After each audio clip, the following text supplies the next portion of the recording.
everyone! Welcome back! It is I, the one playing with Sozi, otherwise known as Lilen or Moss.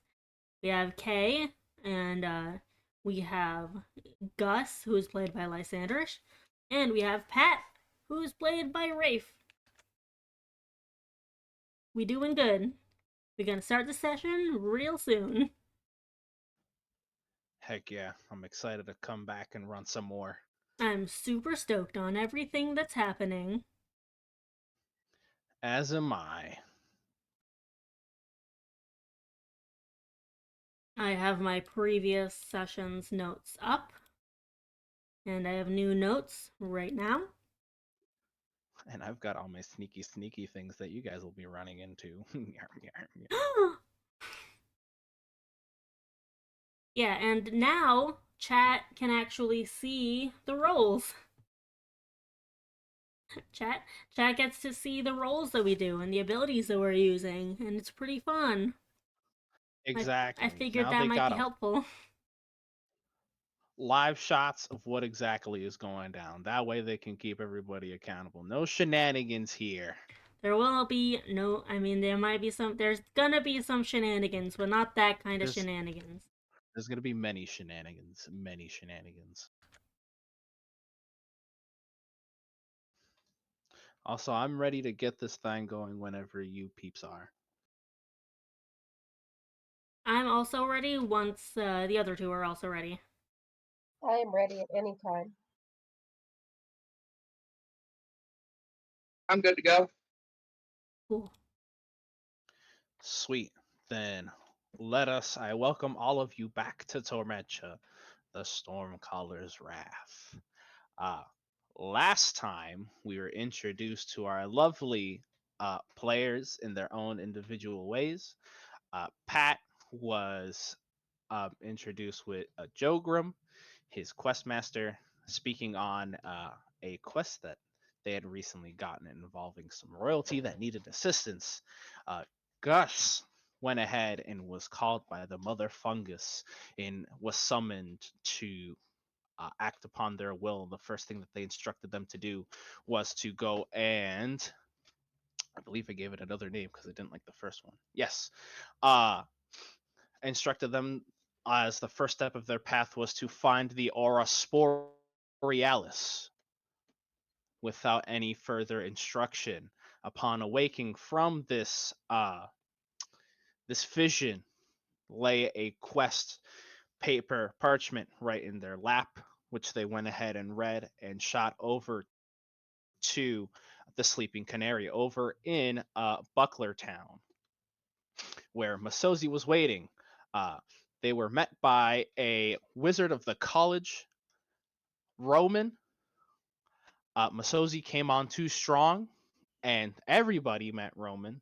The group got together. Masozi explained that she needs a rare artifact as her land is in peril and needs her mother to help and overthrow her father.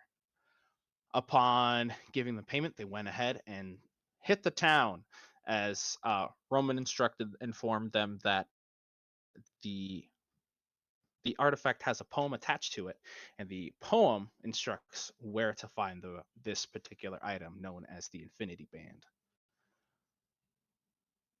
They went ahead, they caught up to the museum owner.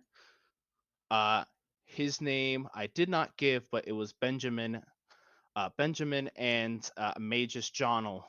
They were speaking about calling in an individual in order to look for it, but the Adventurer Guild was already on the case. With some quick thinking, Pat was able to explain and get the group in using his cred from the Adventurers Guild. From there, they went ahead and investigated the crime scene where they found the museum was ransacked, missing items, and just a general mess where they had found a calling card with a raindrop. As they went ahead and went deeper into the museum, they went into the archives, which they unfortunately found the corpse of a fellow adventurer named Chevalier, not before getting attacked and jumped by a thug and a couple of his dogs. thankfully surviving the altercation, they found the a letter on the corpse of the thug that had mentioned something about the thief returning and signing off Rain. Before they went ahead and investigated, they searched the corpse of Chevalier, which they found her Adventurer Guild card, and made it a note to go and visit their family. They also found three clues actually, which I meant to mention. Um, they found a staff that had the insignia of a local tailor called Ritz and Bits, and another with the initials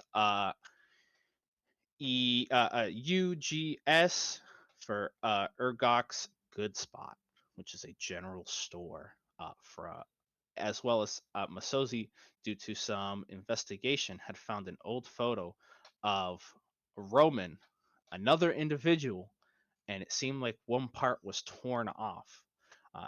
Wanted to make an amend to the photo you had found. Um, they went ahead and visited the mother of Chevalier, who unfortunately had to deliver the news of her death, which they were informed that they could swing over by the house of the family anytime they needed to for anything that they might be able to provide as far as information or lodging. And I believe that is everything. We also planned a stakeout eventually. Probably for tonight, before, you know. I mean, after we go shopping, I think. Yes. There was a stakeout. I believe there was also steak that was supposed to be had at this stakeout. It's a Per the request, steak out. they're going out with steak. Don't worry, But Pat's yes, got a good steak rub. listen, Pat makes his macros. He eats his protein. Them muscles didn't come from not tracking that. On his apron is actually protein powder, not flour. I mean, it's a little bit of both. A little bit of column A, a little bit of column B. Hey, everyone needs a But little bit of protein in their life. absolutely, it's healthy. It's good for you. Eggs, unless you're vegan, then you get that vegan protein powder. Eat All an right. amount of eggs. Hell yeah. So, where we are now is we're still at the port because you guys had just left the mother of Chevalier. Or excuse me, Calvary was her name. Calvary. Um what would you guys like to do?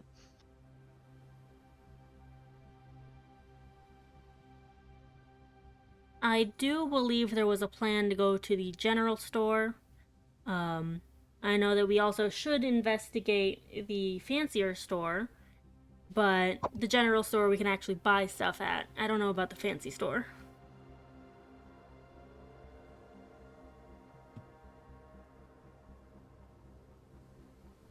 Yeah. Before it becomes a topic, I just assume like Pat like kind of looks at his stuff and he's like, "Oh, the gems," and he divvies them out to everyone. Yeah, we went at with some the gems that y'all had found on the corpse, I believe. Y'all went ahead and divvied those up at some point. Yeah. So you guys are hitting the general store first. Yeah. Alrighty, so then let's go ahead and cut over to that.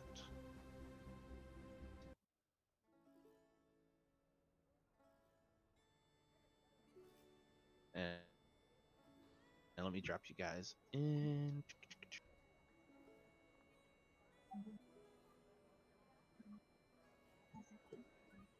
I don't know why the map's doing this. Ooh, what's going on? Oh, it's just really locked onto the left side of the page. Yeah, that's just a Roll20 thing. Depending on like the shape of the map, it'll do that. Well, they'll just have to see this part of the map. It's a nice side. It's a good side. Apparently, it just wants to show only that side. So you guys go ahead and you make the short trip into the shopping district um, in order to stop by where the glove had come from, which you see on the outside of it was a giant mouth of an orc that surrounded text that read Urgok's Good Spot, which is one of the many local general stores that line the strip that is the shopping district. You go ahead, you walk in, and you see this individual right here.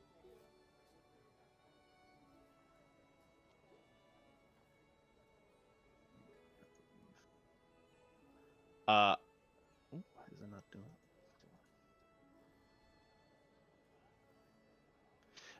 Sitting behind the desk, but it's not letting me blow it up. Um, Sitting behind the desk, it is a slimmer uh, male orc that is sitting behind the desk. It seems that he is making notes and writing stuff down and kind of going over some inventory stuff. There is a worker over here kind of doing some menial tasks of organizing and dusting and so on and so forth. As you guys walk in, uh, he speaks up and he goes, "Hello, welcome. Is there anything I can help you guys with? I am Urgok, and this is my humble store." Lovely to meet you, Urgok. I'm just here to buy a few things. Maybe have a lovely conversation with you if you're available for that. Me, an ASMR? Well, what a day. I feel like I've won a lottery. Absolutely anything you need, sweetheart. Thank you. I'll just go and find the bits and bobs that I need, and then we can have a nice little chat. Yes, so there so pretty much besides like armor and weapons, anything general you guys can go ahead and pick up here. There's one item I wanted to add in. There is a healing salve. It does 1d4 healing. So and that would be about 2 GP. So if you want that, um, I'll go ahead and put it in the text chat over here. But if you wanted to pick up that, you can also do that.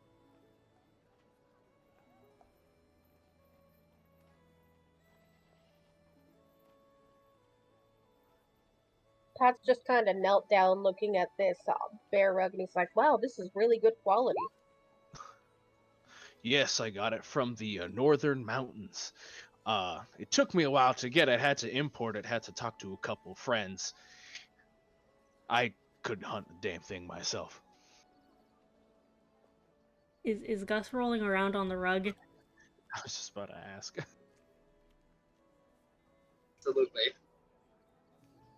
So you all see Gus stop, drops, and rolls per fire instructions and is entangling himself in the surprisingly soft bare rug that lays in the middle of the floor.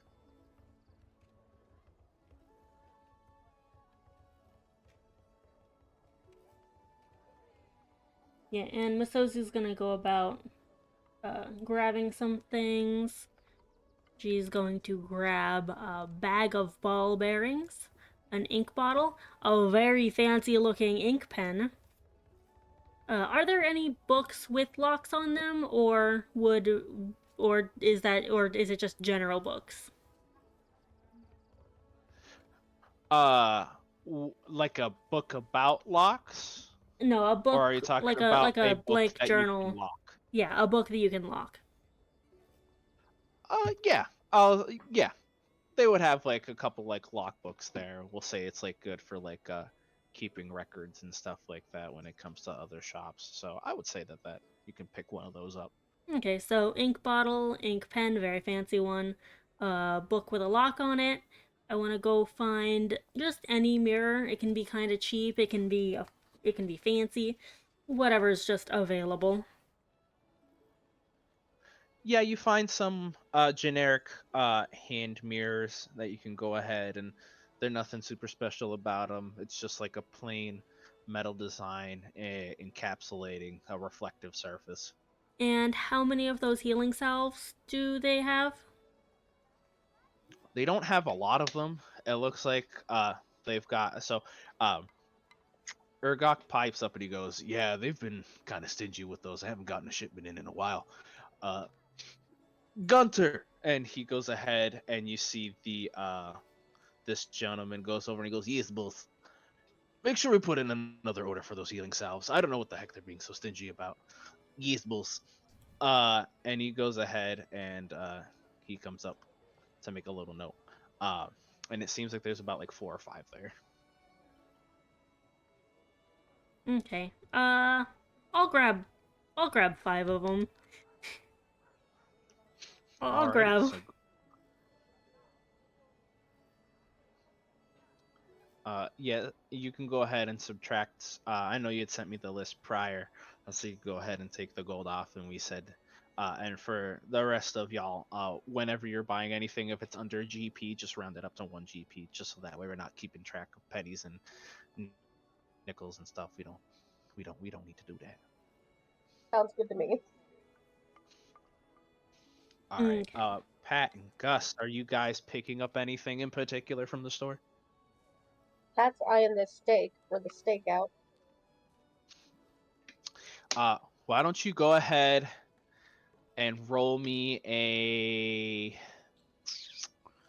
let's call it a nature check to see the quality, to see how many good slabs of steak you find.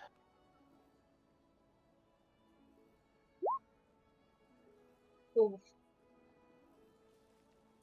This meat is just like slab. It almost looks like leftover cuts and chucks and stuff, like probably nowadays what you would slap into a hot dog.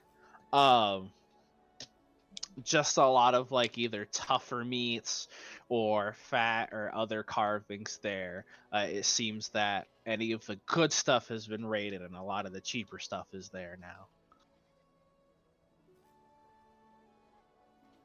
Yeah, he's just gonna slowly meander elsewhere. What, do you not like the premium steaks I have laid out? He's like, oh, I was just searching for a specific type, but seems like you're out. People have been buying them like crazy. It's almost the turn into autumn, so I know there are a couple people here that celebrate that coming of the fall.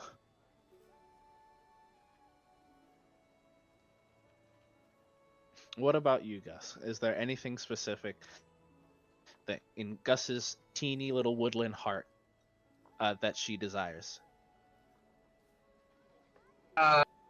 Thinking of picking up some alchemist fire.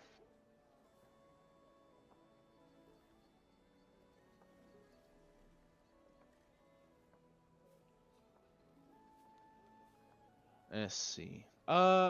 Yeah, he's got like 3 or 4 of those. If you want to take those. We're gonna grab 2 of those. Sweet. Um, anything else from anybody that they want to grab from this shop? No, I think I'm good for now. Yeah, I think I'm good. Yeah, same here. Pat's not a shopper. Pat's a very simple man. He looks for his meat and he looks for his baking goods. If they ain't there, you don't want it. Masozi, I would Yes. like for you to make me a wisdom saving throw really quick. Okay. Let's see. Where are we?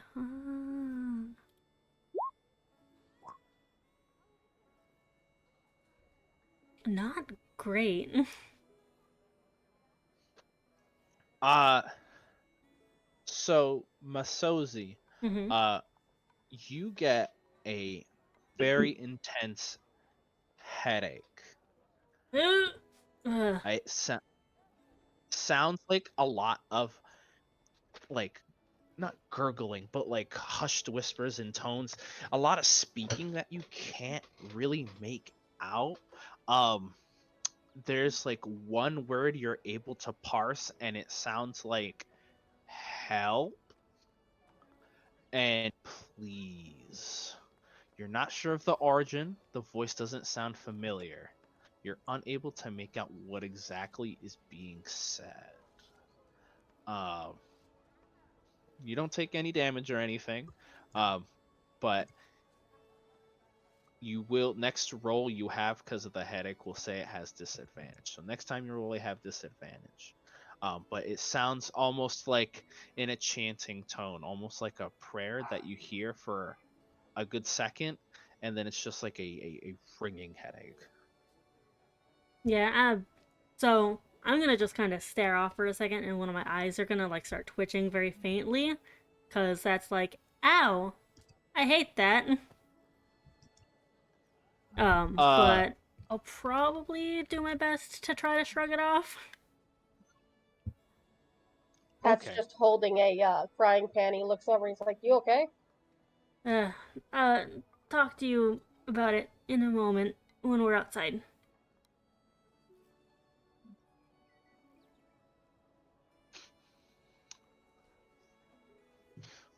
Okay. So,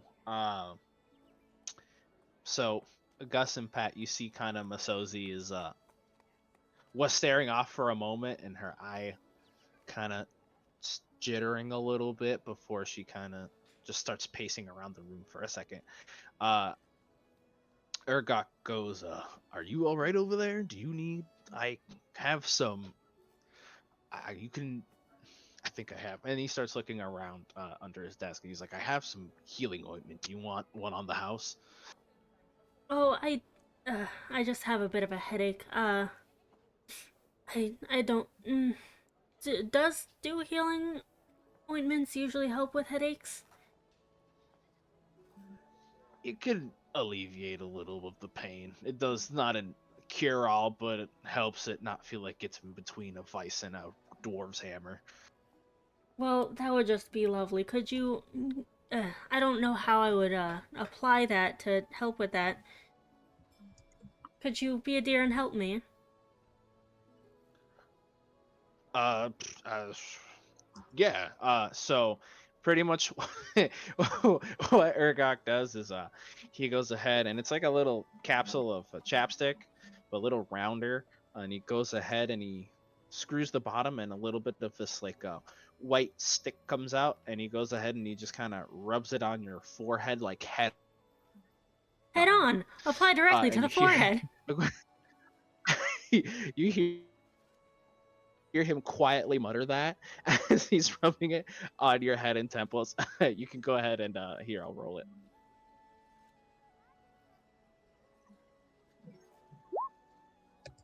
Oh, you get 4 health back. Nice. And I'll be like, man, the criers for those advertisements are wild, aren't they? I know, so repetitive. It feels like it's in succession. Um, but yes. How are you feeling? Any better? Yes, thank you so much. I actually, we stopped by not just for some shopping. We were helping some friends, and we found a glove that I believe was sold here, and I just wanted to get any information you could on who may have bought it. I don't know if the gloves are particularly notable for what you sell, but you know, how many people buy gloves how often? Like, I doubt it's every day. I, I would like everyone to roll me a perception check.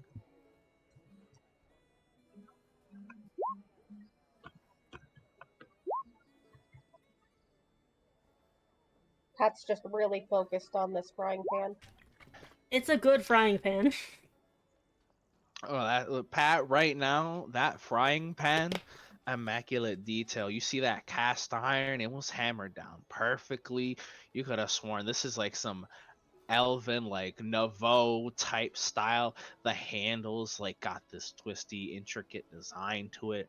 It's even got like the mark of the original like smith on the bottom and like big text. It's doing it for you, man. You're a man of a good frying pan, and this right here could store a mean uh cornbread. Like this would be perfect for like an immaculate cornbread.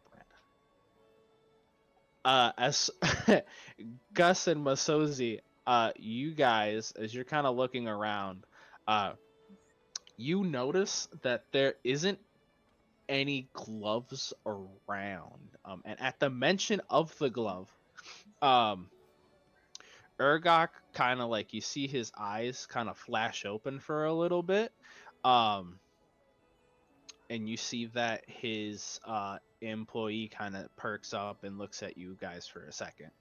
And he goes, "Where did you say you found this again?" Can I get a little bit of insight on them? Just like see if they're like panicked or if they're more just like, huh?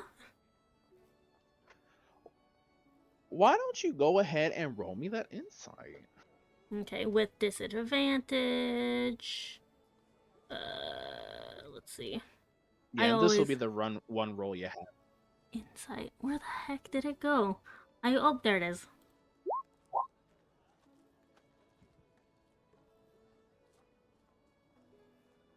Uh,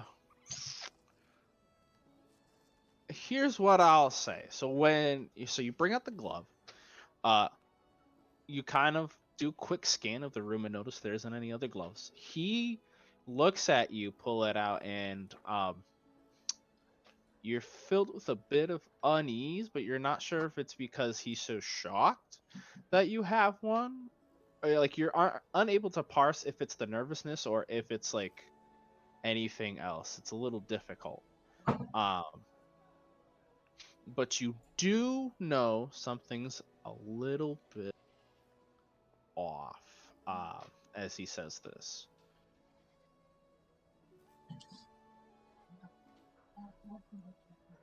I want to very quickly be like, oh, worry not. I simply found it, and it was of such a wonderful make, and whoever owned it clearly has some delightful taste in apparel. And I just wanted to, one, get to know the owner because clearly they quite enjoy high quality gloves, and two, who made it because they clearly can make high quality gloves. I'm trying to get him to settle down and Roll me, we'll say, because it's like a half truth and a half lie. yeah. We'll say deception. Okay, I mean it's the Cause same roll, but right. okay, and then I have it set to normal.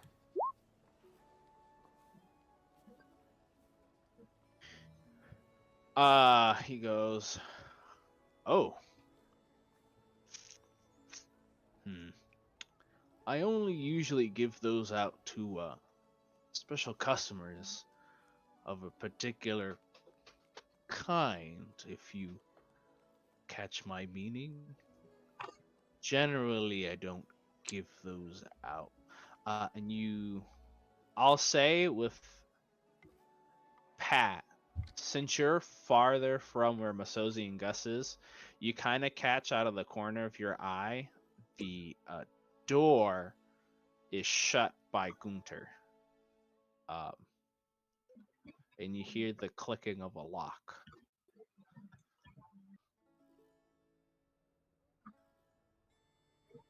Yeah, Pat. He seemed like, hey, what's up? To who? To Gunter, I think. It is only precaution. It is I am making sure that what is about to be stated is not disturbed. Discretion and privacy. Something Yes, of yes, quite a value to some people, especially with indeed. sensitive topics. Absolutely. You'll see. It's. I'm glad that someone understands privacy, and Ergak just kind of nods, um, and he motions for the glove. Uh, Masozi will hand it to him, and she'll just like really lay on like a nice, warm, uh, uh, sort of tone to her voice. Like, yes, of course. I mean, I am someone that does appreciate all of the unique sort of folk around. Every person has a part to play in society, and I simply wanted to meet the lovely person that has such fine tastes and such a fine craftsman. Like leans over me. So Ergak, he kind of looks at the you three, curiously. He nods over at Gunter, um, and you see that he makes his way over, standing right over here. Um, and he goes and he leans over to you guys, and he puts his elbows on on his counter, and he goes, "So what did you steal?"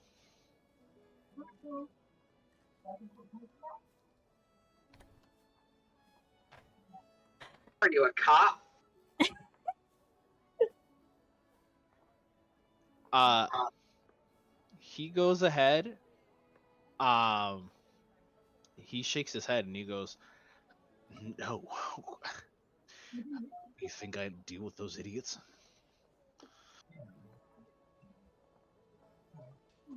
Kind of like pulls the gems that he has out of his pocket, and he's like, "I got this."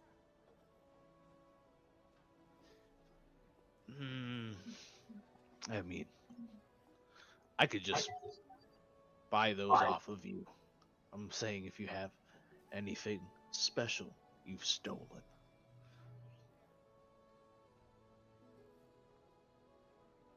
And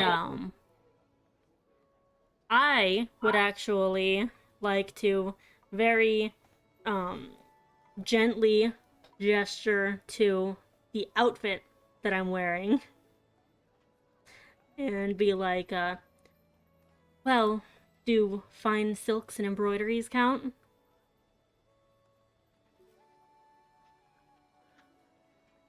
He shakes his head, and you see he's starting to get a little uh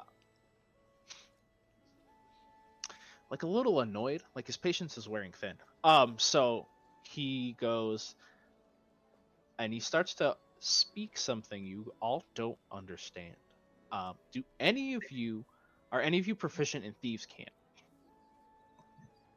No. No.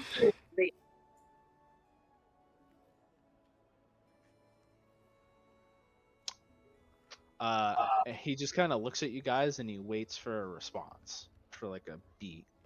Uh, does Uh, anyone?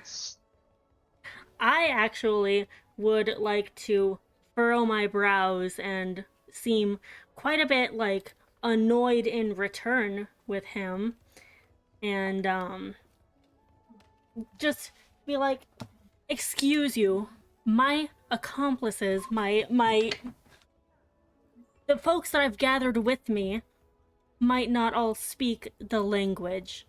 How could you? We all need to understand you.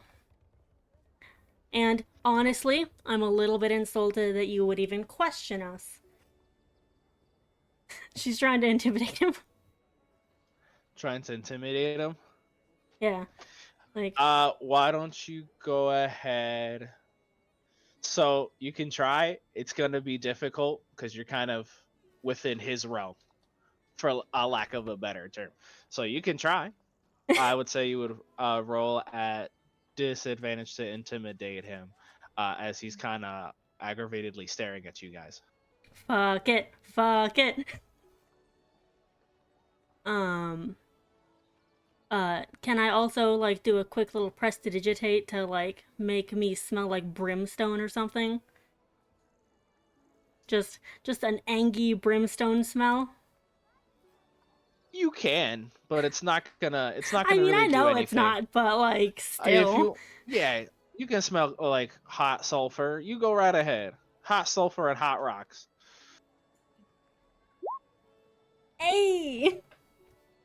I mean, it's not. It probably isn't gonna succeed, but pretty decent roll. Hmm. Yeah, that ain't bad. So this is what I'll do. So Urgot goes, all right, let's be civil here. I can't just go ahead and let you leave now. I understand you're aggravated. I get it. But I'm also wasting my time here. I'm also a man of money. I can't just sit here while you faff about clothes and gems. Those are all basic things. I Do was you faffing have about something? information. I figured someone of your profession would also deal in information, or are you just a brute? Listen. And he goes ahead, he clears his throat. He closes the book that he's in and he stands up. And he goes, I do indeed deal in information. Now, what exactly are you willing to, what exactly are you looking for? And that's not going to come cheap. Well, like I said, information on the individual that owns this glove. Well, you're looking at him. You're the owner of the glove? I'm the vendor of the glove. I was looking for the owner, the person that wore the glove. Do you know how many individuals come here to get those gloves off of me? Well, I thought that the customer base that got the gloves were exclusive. I didn't know you were handing them out to every Tom, Dick, and Sally. Well, Dick, Sally, and Tom are all out of town. And I have I have particular individuals that I do sell those to. However, it's a bit of a crowd considering business has been pretty good recently. So, excuse me if I don't keep records of those transactions.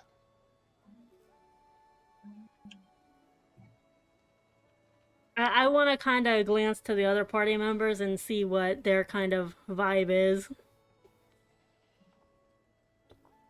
Pat's probably writing down on a scrap of paper, Tom, Dick, and Sally are out of town.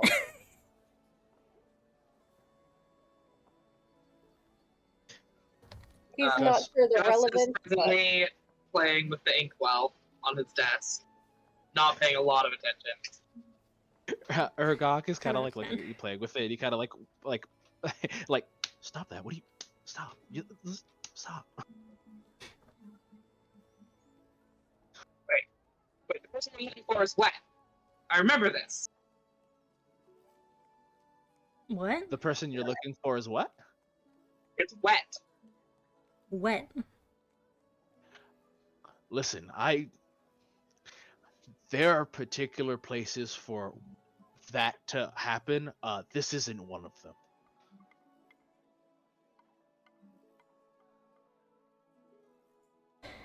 Well, whoever you did sell it to, do you know if there's a particular grouping that tends to buy them more than others? I mean, surely there has to be some organization, or else it would be a whole bunch of morons just running around town. Especially if you're so picky about what is and is not stolen. Groups get too messy. Oh, they work on a case by case, person by person basis. Excuse me. Now, what information do you need? It doesn't sound like you're asking a lot of what you need. You just kind of pressing me on who owns this glove, and there are quite a couple people that could own this glove. If that's everything, then we may have to settle things. So, do you have something you need, or are you just here to waste my time? That depends how good you are at discretion. So, Gus, actually, upon mentioning the person we're looking for is wet. Can you give me let's say an insight roll?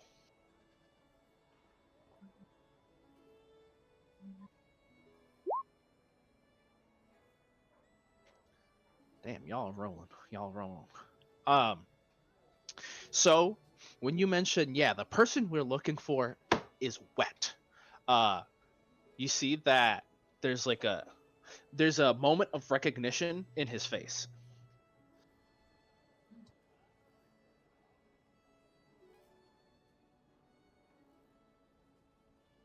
Do we still have that calling card we picked up? Anyone? One of us should I'm have sure it. someone grabbed it. I know it's not me. I would have eaten it. Okay, whoever has it, is it agreed that we show it to them? Yeah. Okay, I want to just like flick it and like show him the card without letting him snag it. Just like, and just like give him the eyebrows of like, hey, you know, this. So you guys, you go ahead and you reveal the calling card that you have, and you see their eyes widen, um, and he goes, um, how did you get that? It was on the ground. It was on the ground in a very interesting location. You three are poking your nose somewhere it doesn't belong. You understand that, right? Why don't you let it be our business what is and is not appropriate for us to stick our noses in? I have a lot of notes. Just saying.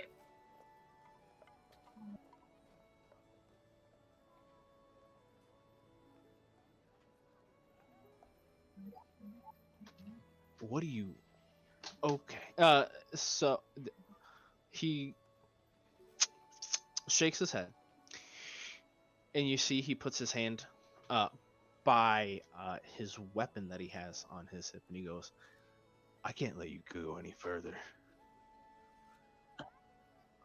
Why Pat don't you is gonna step further and be like, "Do you really think the guild would like that?" listen? I don't give a shit about the guild. If there ain't nobody to report back, I'm good. Why don't he draws his weapon, and you see Gunter goes ahead and he draws his. Why don't y'all roll me some initiative? These fucking guys.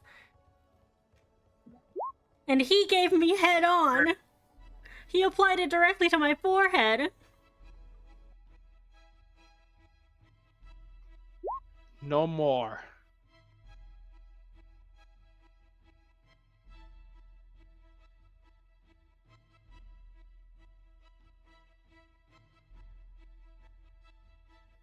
Alright, just give me 1 second here.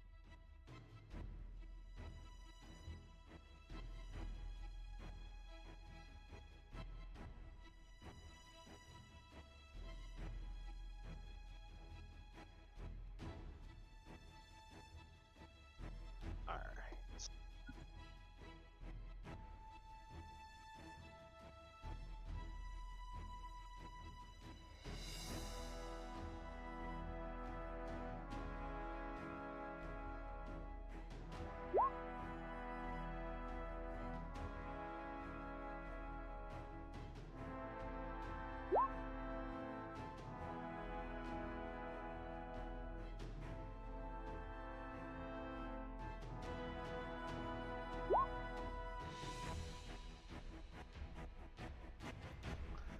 Oh, I was gonna fix that, but looks like there's no need.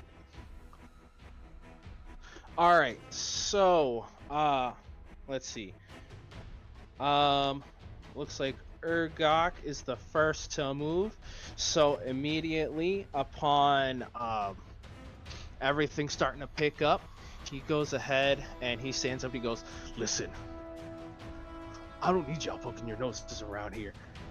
You guys are going to die today, because I don't like when my streams of income are messed with." And he goes ahead and he jumps his desk right here. And he's going to go ahead and swing at Gus. Oh no.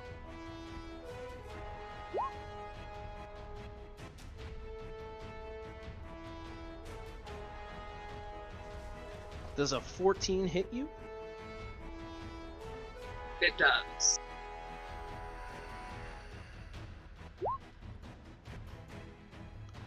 So you take a total of that would be 12 piercing. Ouch.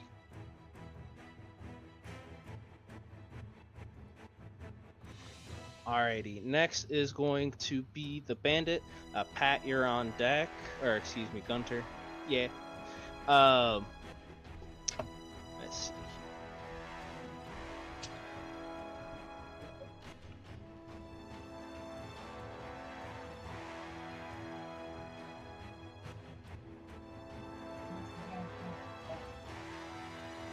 And he's going to attempt to slash into Pat.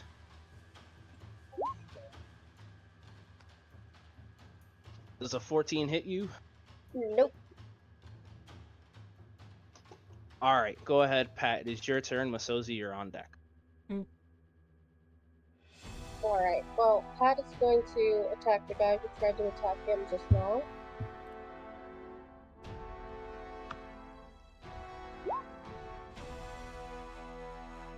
With a nat 1. Ow. That's gonna miss, unfortunately. So, right now, you see that Urgok jumps the counter, stabs his spear into Gus. The scimitar flies over Pat's head from Gunter. And Pat, you go to return with your weapon, and it just clearly misses. You're still looking at that pan. You gotta let it go, man. All right, Masozi, it's your turn. Gus, you're on deck. Alright. And I want to glare daggers at the fucking... at Urgok and be like, I think you've underestimated who you're dealing with, and I want to magic missile that bitch, all three of them, right at him. All right, do it. Oh, 1 second, I gotta... There we go. And then... I think it just... Yeah, it just hits, I think. Let's see. Yeah, it's automatic hit, so you said all three are going into Urgok. Yep. So roll that 3 times. Or yeah, there you go. Or which one was 3? Okay, so did that count? Was that me rolling the damage? I can't fucking tell. I might have rolled 1 extra, so just get rid of that last one. Yeah, it's that's fine.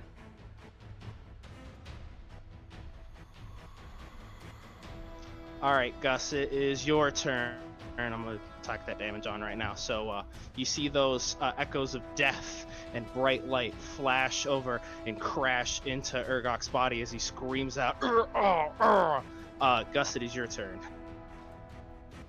Alright, I am going to I'm gonna do like a 5-foot step to not get an attack of opportunity, right? Yes, so if you step, unless you take the disengage action, you will incur that attack of opportunity. Okay, so I would have to disengage first. Yes, and that's an action. So you would be left with your bonus action and whatever movement, but that disengages an action. Okay. I'm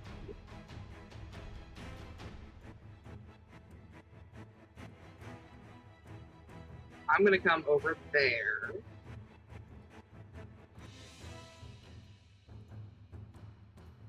And then All right, and just to and you took the disengage action just to Yes. double check. All right, cool.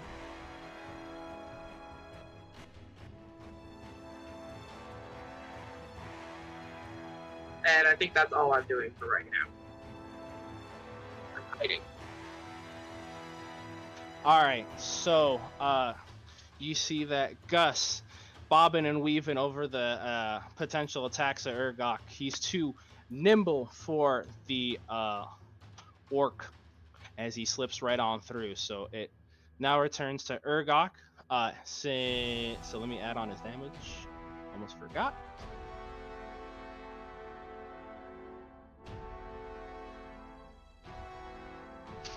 All right, so he goes ahead. Now that you're too far, is gonna move over this way, and he's gonna take a crack at Pat because he's big and beefy.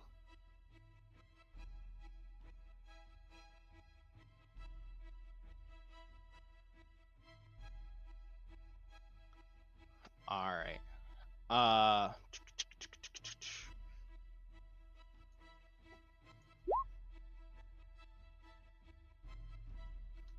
Does an 18 hit you? 18, yes.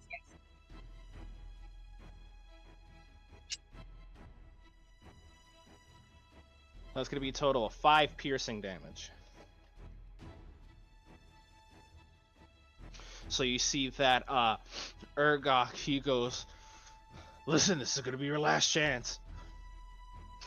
You can tell me what you're looking for. Or he goes, you go ahead and come clean, or go ahead and you can leave here in a body bag. And he goes ahead and he goes, Gunther, get him. And Pat, you're on deck as the bandit goes ahead and moves right over here, and tries to smack Gus. Ooh. He enters within 10 feet of me. So I am going to use my Halo of Spores to give him the smack back.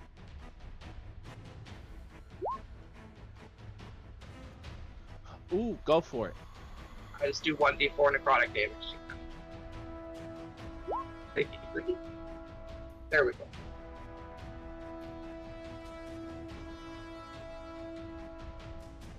So the Gunter runs up and he's got his weapon drawn, kind of shouting, and he goes ahead and before he brings it down, your aura of spores, which kind of smells like your tequila, smacks him in the face, and you see tears fill his eyes, and he's just like, oh no, this is not what I have asked for when I was hired on. What is this horrific stench? And he goes ahead and he's gonna come down with the scimitar.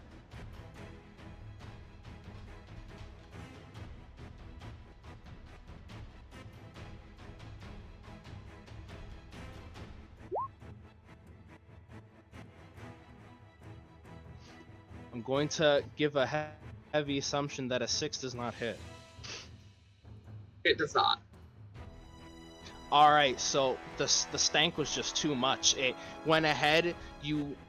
This halo of spores appears around you.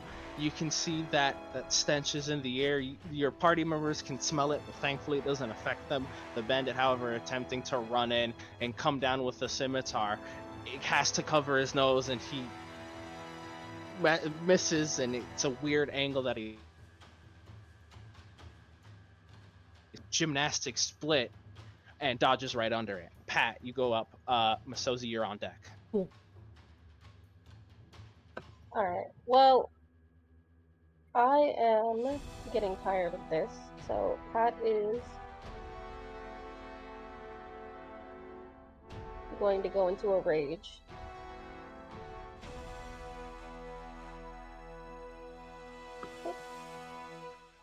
Go right ahead. Put that up. And Pop that in the I'm just chat. gonna go after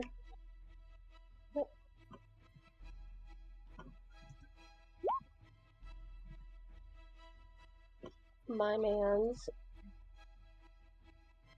Urgot. That's the name.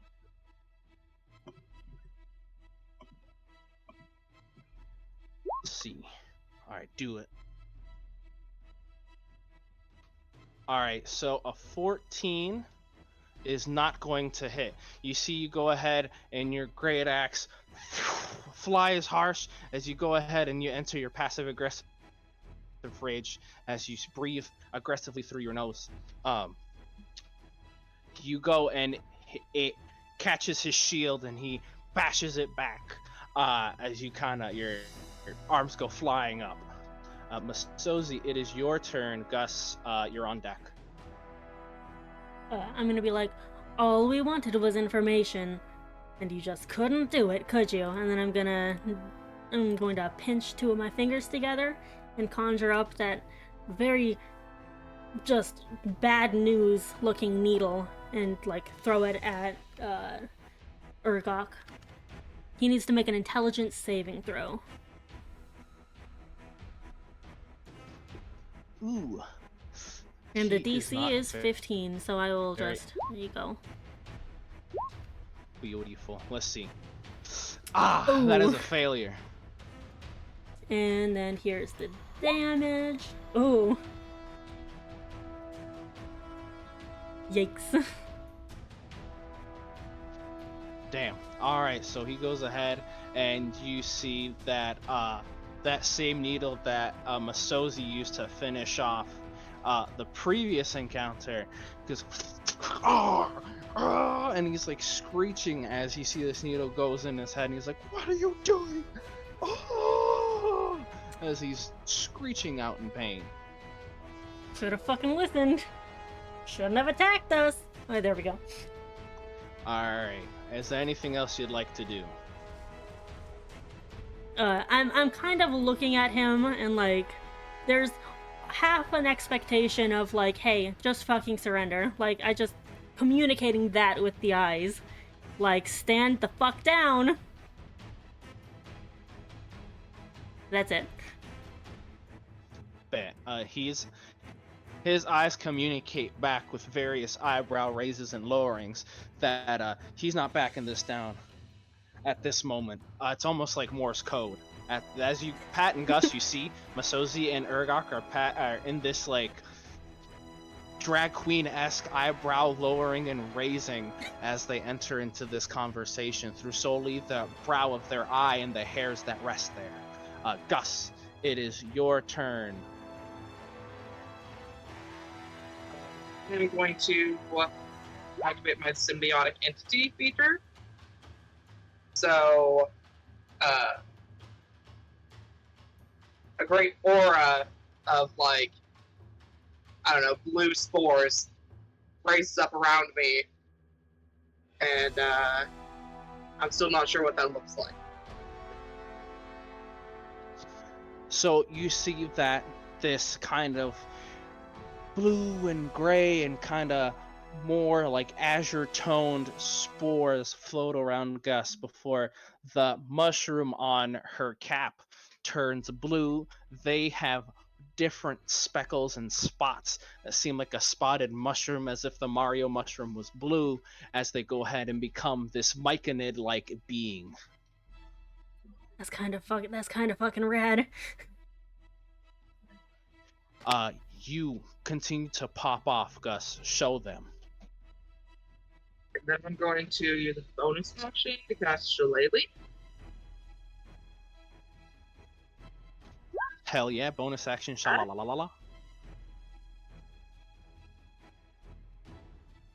And I think that's all of my actions. So, Alrighty, cool beans. So, Urgok is up next, and you see that his spear, as he holds that out, it starts to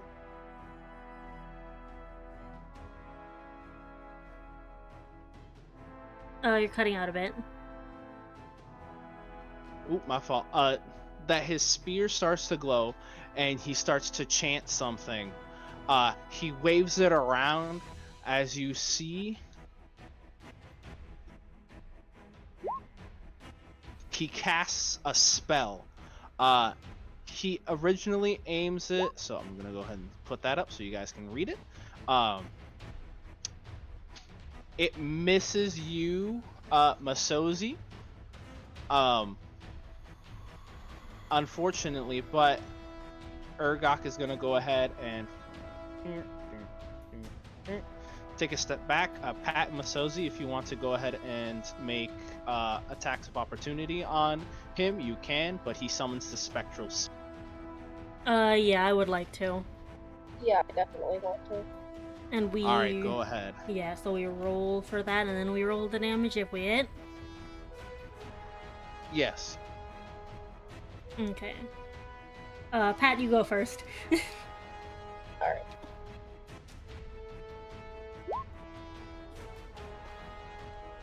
Nope. Nope, that's not gonna hit. You go ahead now, and that will hit. Roll your damage.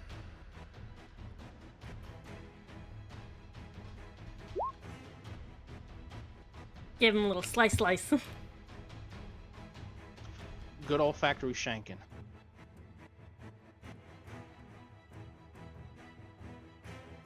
Alright.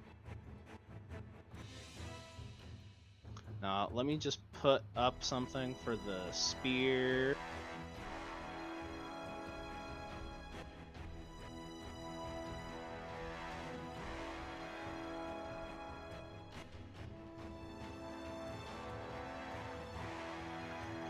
This is cursed, but this is the spear that he dear. summoned.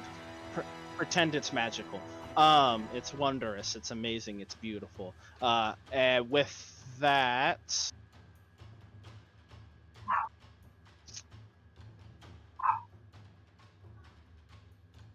he's going to use his bonus action, which is aggressive. As a bonus action, the orc can move up to its speed toward a hostile creature that it can see. So it's going to go ahead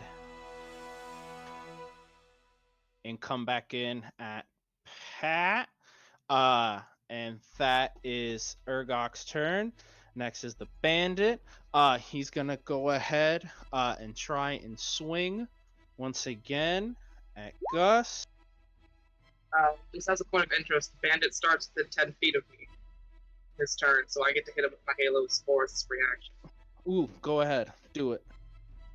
And because I'm in symbiosis right now, that does extra damage. That it does. Wow.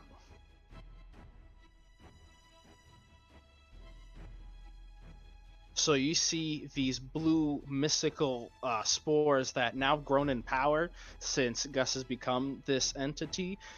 You can see it now piercing and smashing into the bandit. Now it's not just this harsh scent, it's a physical thing that is cutting him up at the moment. And he's just screeching in pain as he does this. So he goes ahead. He rolled an 11. Does an 11 hit? It does not. Man, this bandit needs more combat classes. Pat, Masozi, you're on deck.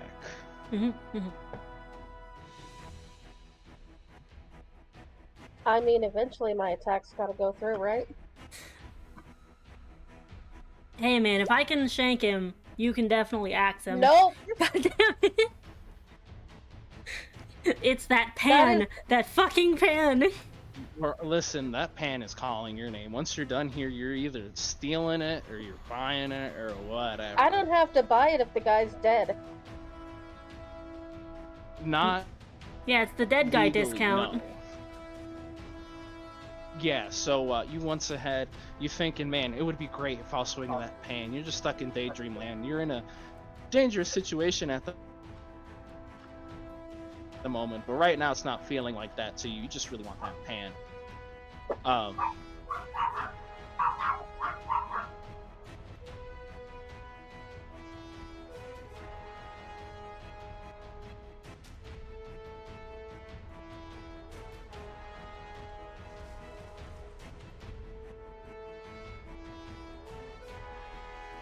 Kay, we can't hear you.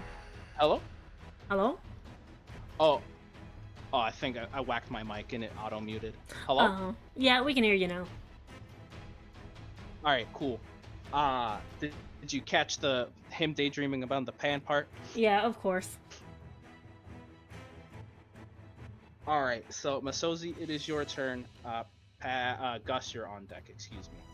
Let's go with the tried and true Mind Sliver. Let's get Urgok to make another intelligence save. Aye, aye.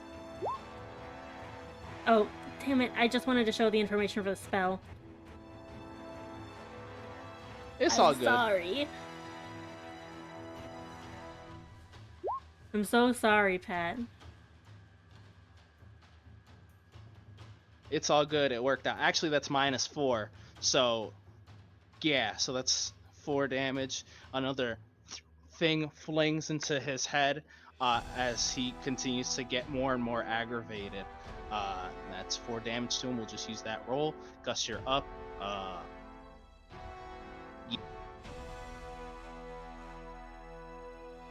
I think you're It cutting is out time. again. Oh no.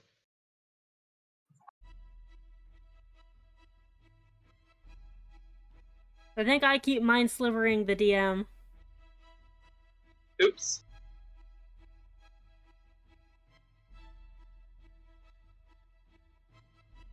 This fucking boy, though. What happened? I think I mind slivered you. We couldn't hear you for a bit. Yeah. Oh my goodness, I don't know what's going on with my mic now. Yes, so he went ahead. That would have been -4, so he's gonna take that damage. So now it's Gus's turn. Time for me to go. I'm gonna hit the guy next to me with my Shillelagh quarterstaff. It Go gets off extra clean. damage because I'm symbiotic. Go ahead and describe how. So, are you going to take him out permanently, or no? I'm gonna try not to kill him. Like an unconscious boy, maybe? Yeah. All right. Yeah, you can knock him unconscious. Yeah, I'm just gonna bop him So on the head we'll go real ahead, good with yeah, my so- stick. So, in classical bonk fashion, with one flick of the wrist, it goes bang. Gunther goes ahead and falls onto the ground unconscious. I'll go ahead and do something for that. But yes, he's now out cold. What else are you doing? Move to, that's where I just moved myself to, and that'll be my turn. All right, now it's up to Urgok. Urgok is going to swing on Pat. Oh, is Urgok's turn in 10 feet of me? Oh no. Yes. The stank. He's within 10 feet of me, you say. Beautiful. Takes some necrotic damage. Easy. Tack that right on there. You go ahead and the spores start assaulting Urgok now as he goes ahead and he starts screaming out in pain. He's gonna go ahead and, as he's pelted, try and jab at... Oh, you know what?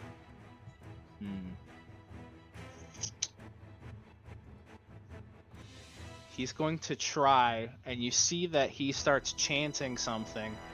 And he points at Pat. Pat, why don't you go ahead and...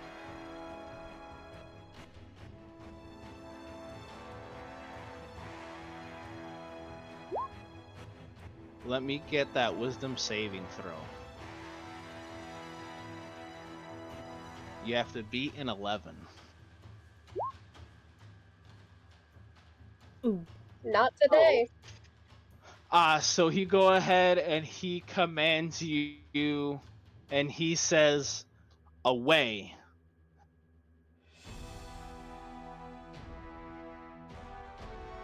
So you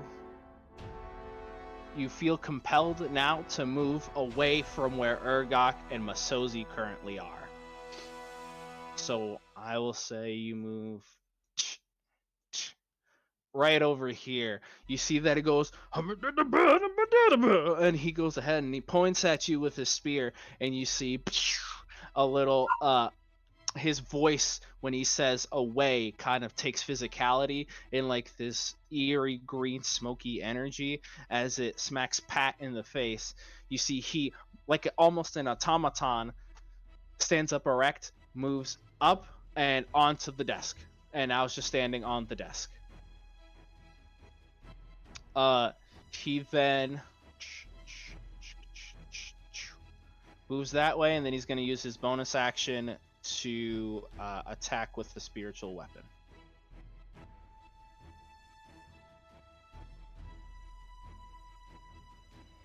Masozi does a dirty 20 hit you? It does.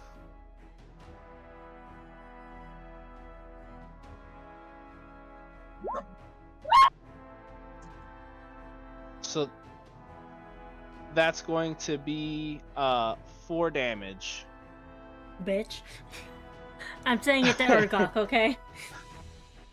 Fuck you. Fuck you. He goes ahead. That's fine. I'm kicking your ass right now. Pat, it's your turn. You come to your senses and you're standing on the desk in perfect shot of the pan that will soon be yours.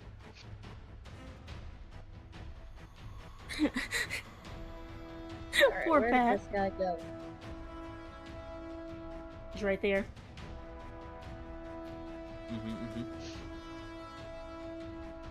Alright. So I'm gonna pop down and come back over to him. Cool beans, cool beans. And try not to get in that one again.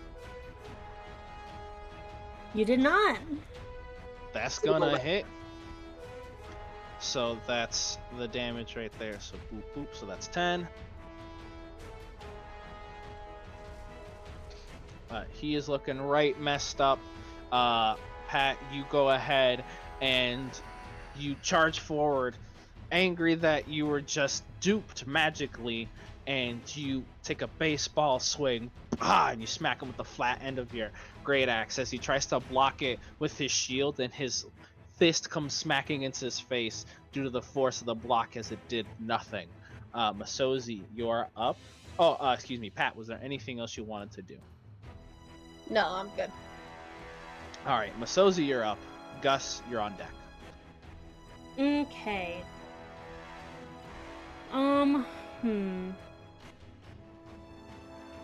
Okay, so for these things, are they tables or are they like solid stands?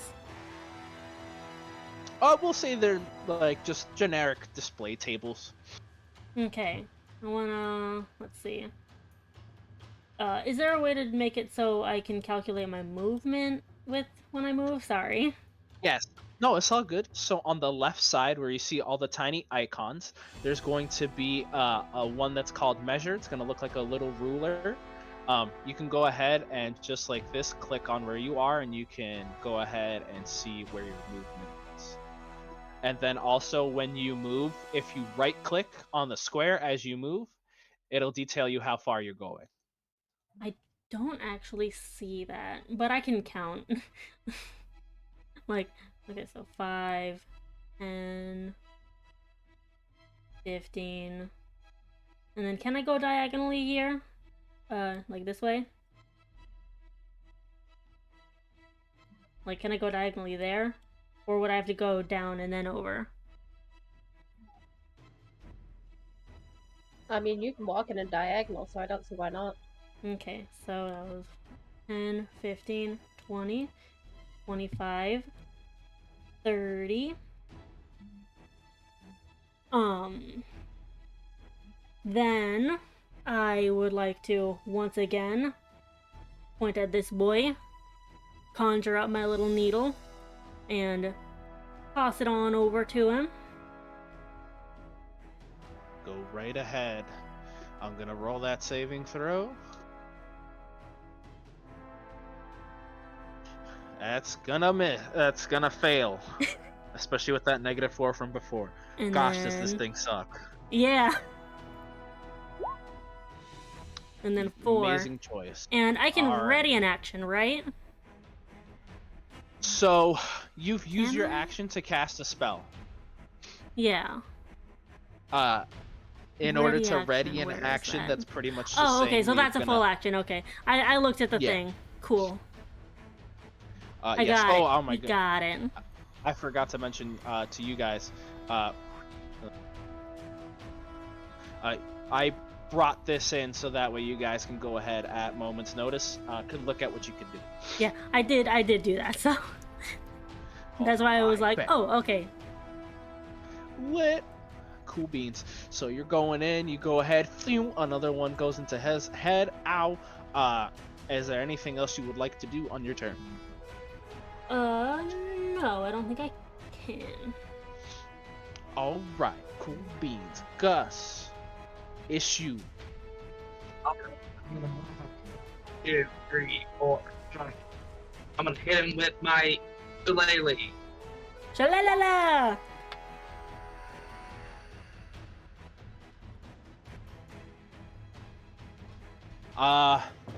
What a Dang. nice roll.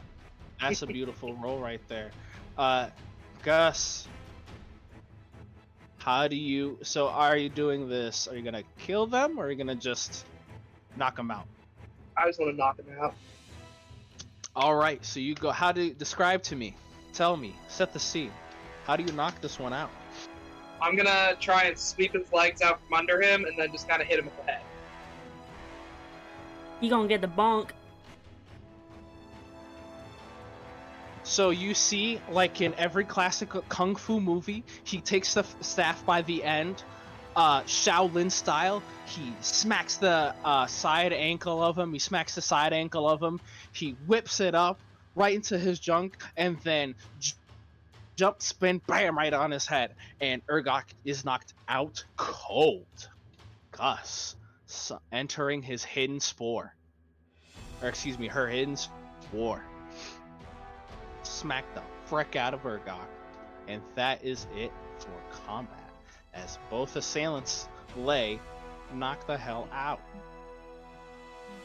Okay, first things first.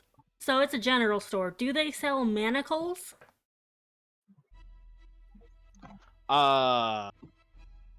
Need an adult shop for that one. Probably. Well, at worst case I- scenario, we can get rope. They got so. Remind me of what a manacle is. It's I've not it's run like it's like metal cuffs. They don't have metal cups, but they do have some regular rope. In fact, since you guys have your equipment on you, you guys also you would be able to go ahead and bind them.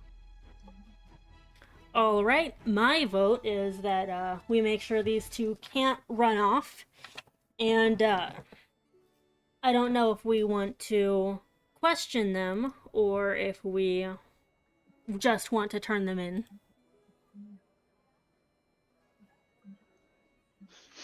It's up to you guys what you want to do. But they're both unconscious. So are you going to tie them both up? Yeah, we should. Yeah. All right, cool beans. Whomever feels so inclined is gonna go ahead and you grab the rope that's by the tool location right over here. You grab it. You go ahead and hog tie both Gunter and Urgok, and then you tie them both together, Bond villain over lava pit style.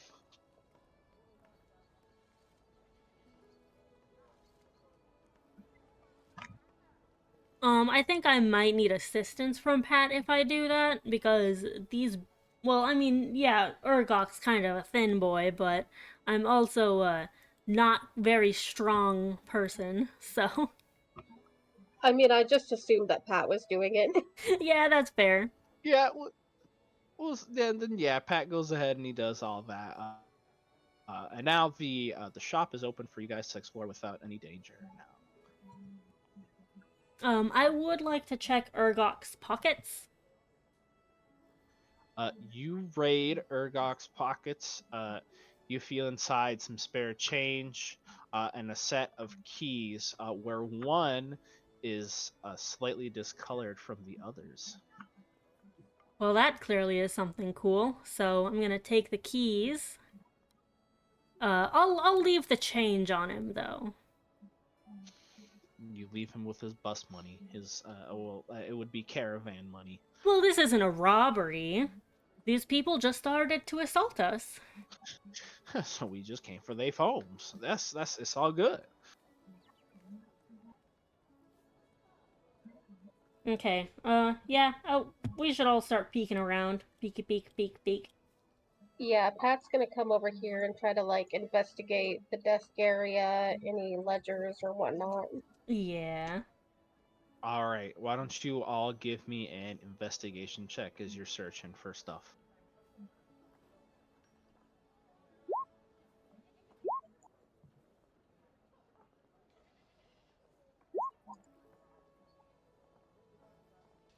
Damn, Pat, you're not Where distracted was by the that when I pan was anymore. fighting?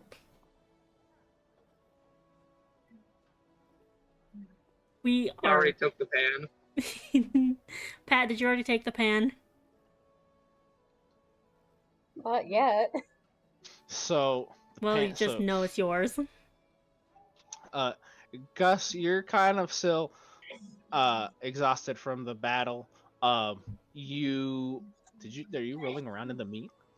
I am. So Masozi and Pat, you see Gus is rolling around in the gristle and fat and tough meat in the crate over there. Despite this horrifying view, Masozi and Pat, you both are looking around and you find that behind one of the books is a keyhole.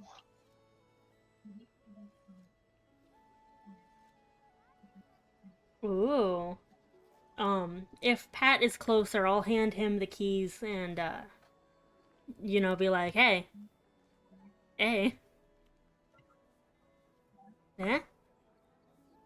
Yeah, Pat's gonna take the key and pop it right in. All right, so you go as you see that the bookshelf pulls back into the side like an automated Murphy's door, and then you see from there a set of hidden stairs reveal themselves right there, descending deep into some secret space. Really fast. Are there any open containers that could be qualified as mostly water?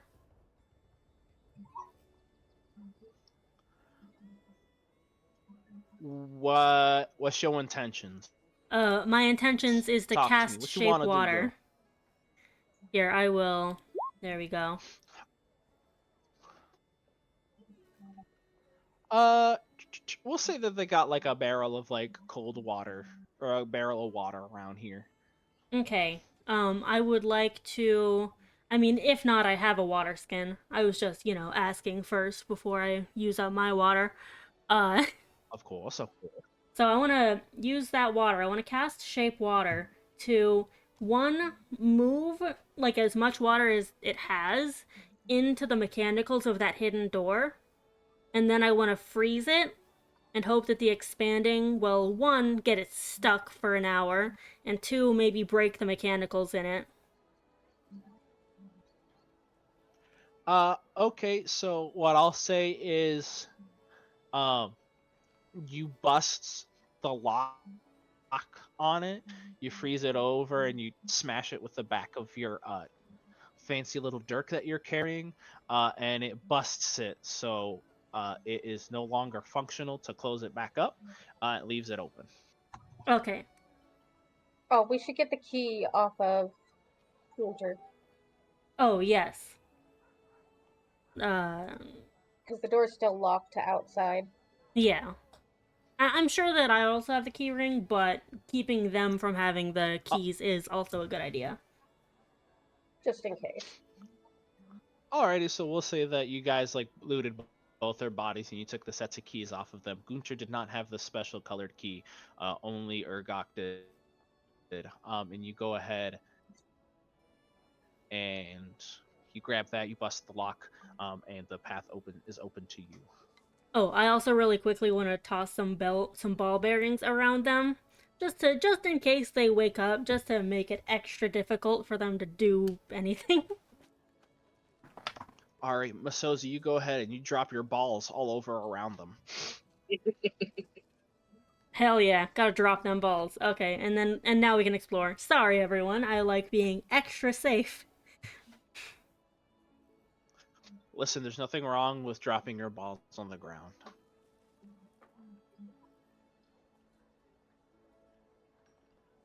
All right, so you all descend. Yeah, Pat's gonna go in at the front. Really Cool. quickly cast Cure Wounds on myself before we go anywhere. That's a good idea. Okie doke.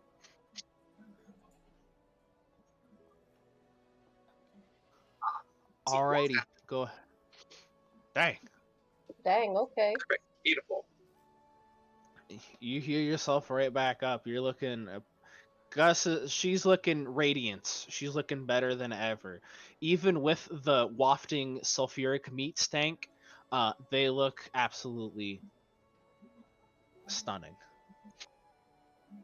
They fluffed out their fur. She's got the myconid cap is still a little blue, so it's looking quite nice. That cure wounds, all those little mushrooms that go ahead and they kind of patch up your wounds, and you're back to Lovely. like 100.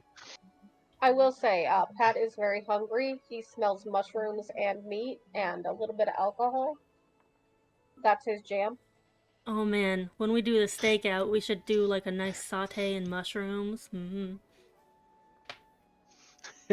As you guys plan your dinner evening, Pat, do you have danger sense? I do. Can you post in the chat so I can read the wording on it?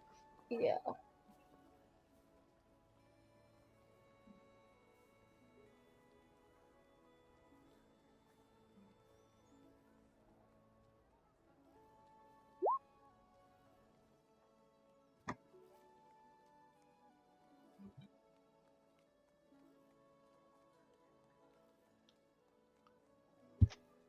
So you go ahead.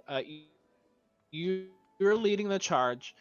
So roll with advantage a dexterity saving throw. Oh,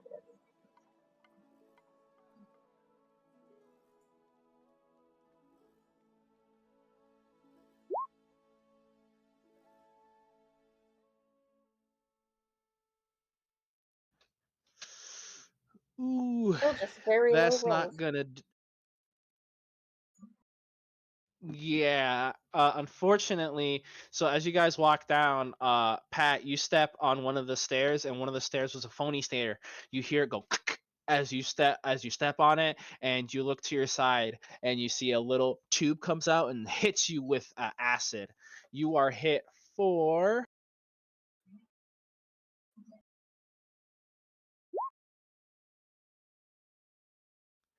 5 damage as this.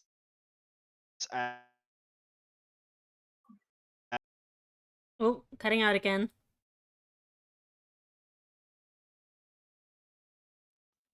I just added a little flavor. Sprays out aggressively all over you. This icky yellow. Gross juice. Gross!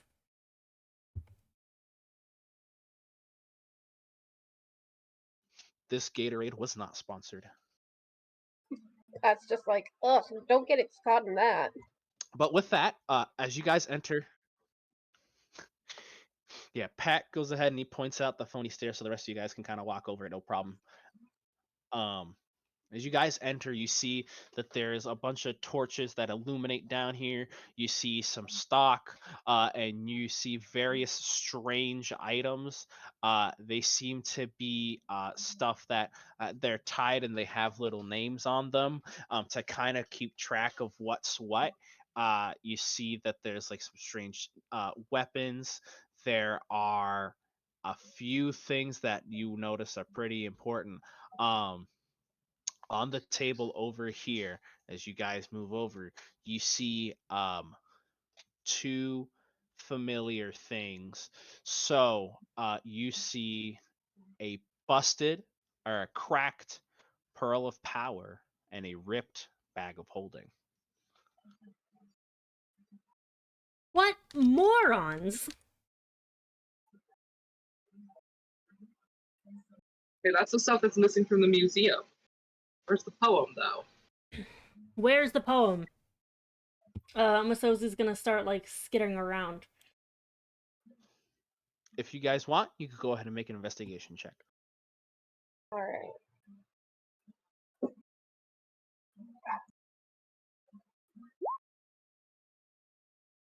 Pat's gonna pop down here and do his investigating down here.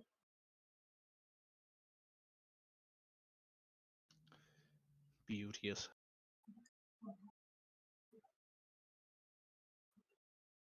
But man, his mind's back on that pan. That right now, Pat, this pan is like you're imagining. So this is what's going on in Pat's head currently. You're uh you're like 60. You've retired from adventuring. You have your nice land in your own bakery that you own. You walk in and you see the pan who's baking has long flowing hair and is in this like elegant dress that's almost like a wedding dress, or it's closer to like a classical sundress. You go ahead and this armless pan lady, you spin it around and you dip it and you give it a loving kiss. um Not to interrupt your your beautiful image, Pat is very gay. Change it to a man. Yes. Absolute, I apologize. So you change it over and you see that it is this man wearing a dress. No. But you're daydreaming about this pan. Masozi, you see that for whatever reason Pat is making out with the air. And it's throwing you off from your investigation. Gus, you find a couple interesting things. So one thing that you do point out, Gus, is you see a weird bag of flour, and on the bag it says Cinna. Says what? It's Cinna. It's spelt Cinna. Like cinnamon. Yeah, almost. Man, it's the Mon, so not as much Jamaican. And you also you're able to find within some of the information that's down there, you see that there is a receipt that's almost like a little voucher, something, and We can't hear you again. Yeah, you're cutting out again. hello, bananas. Hello? Okay, that's better. There you go. I am so sorry. I guess I need to invest in that new mic sooner than I had originally anticipated. Um, so there's this like little almost note that's kind of detailing about the two items that you guys now currently have. It is like, oh, it's like this like magical item like pearl of power. It's this much gold. Damaged minus this much. It does the same thing. damaged minus this much, and you see that it says traded for, and it's and it says uh a magic key, and you see that that transaction was made, so no gold was given to the individual, but it seems like it was traded for something else.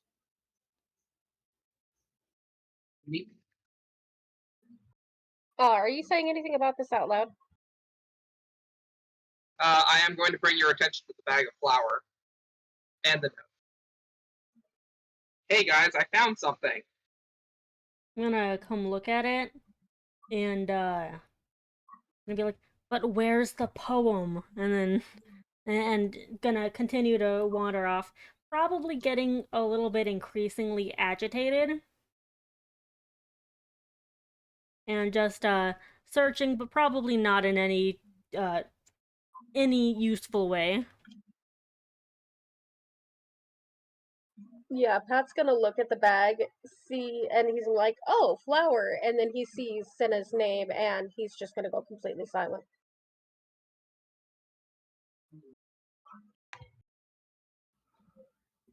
So you see, so Pat, as you inspect the bag of flour, you see that it's classic. It's Cinna's handwriting.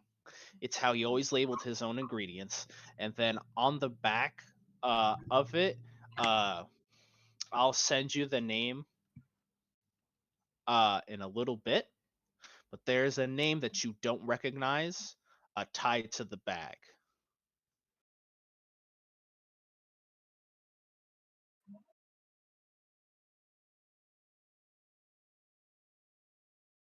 Pat is going to start like poring over every detail that he can possibly find for this. I imagine he can't find much else, but his entire focus is on this now. If you'd like, I can go ahead. I'll let you roll another investigation check.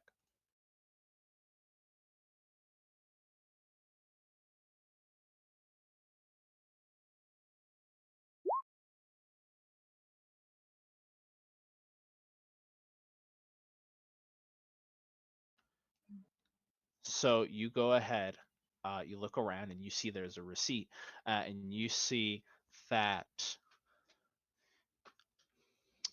there is an image of a body,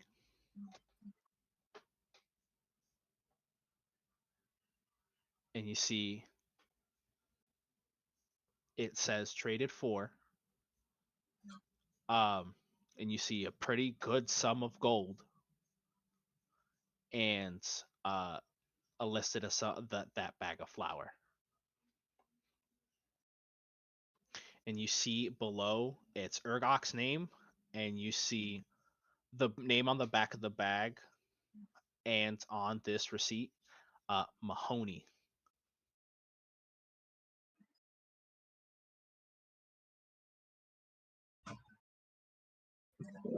All right, I assume that means that Senna has been sold to someone named Mahoney. From immediate, based on how the previous note was written and what you're faced with right now, that is what you can assume. And there's no record of where the poem might be anywhere. Like it wasn't in any of the trading things. Doesn't seem like there was. Grr.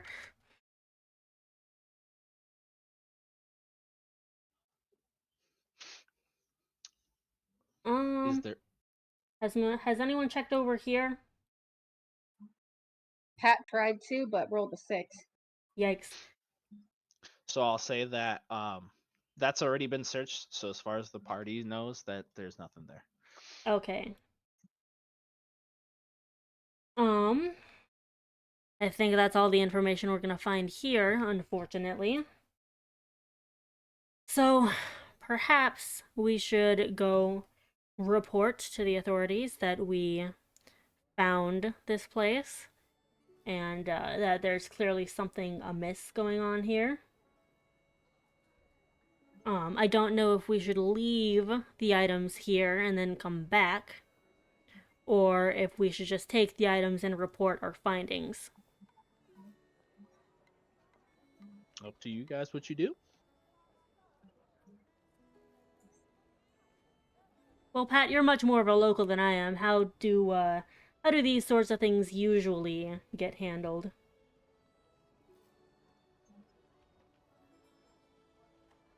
Does Pat actually know that? So, since you're in the Adventurers Guild, you would have worked with local guards and stuff like that on various excursions. So, generally, what would happen is with stolen items or stuff like that, um, it's in your power to report what was and what was not there, or where at the time when you went to go retrieve or not retrieve what it was. But generally, what you usually do is just like let the guards know what has happened. Usually, it's easier because you'll have a particular job that was put out for it, so you have the quest written up as like a form of documentation of validity as to why you were there. Um, but generally you'll just let the local guards know, and they come in and clean up. All right. Pat is going to make his own copy of the note, like just basically copying the names down that are important and whatever information he finds. And he's like, I think we should just leave it all here for now. Okay, let's go speak to the guards. Should someone stay with those two just to make sure they don't run off? I mean, I could just carry them out. That is also fair. We should probably get to it. They might be waking up pretty soon. It's only been a couple of minutes, but I don't know how long people stay unconscious and how resourceful those two are.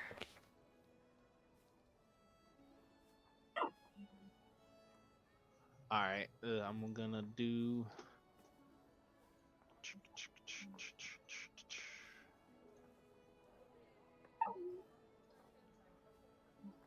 some rolling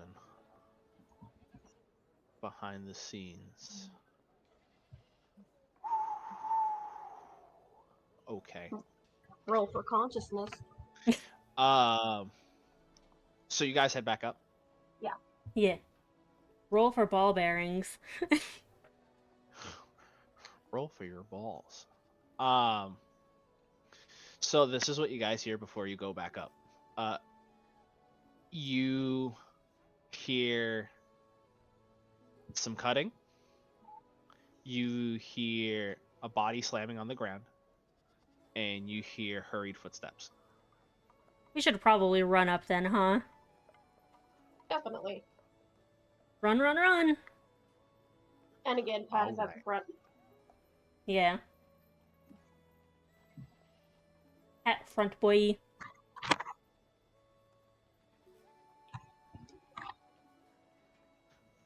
There you go. My fault. My brain don't work too good sometimes. So you come back up. You see that Gunter has been stabbed. There are some of the ropes are on the ground.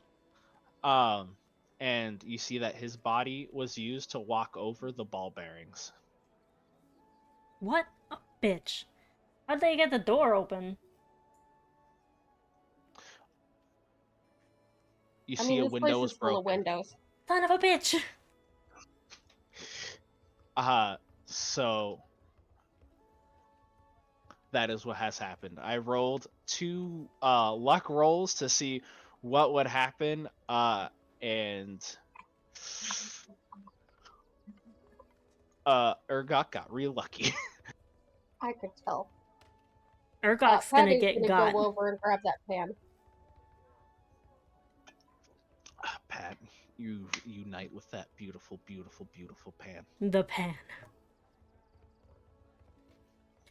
You can go ahead and mark in your inventory 1 masterwork pan. It really is a good pan.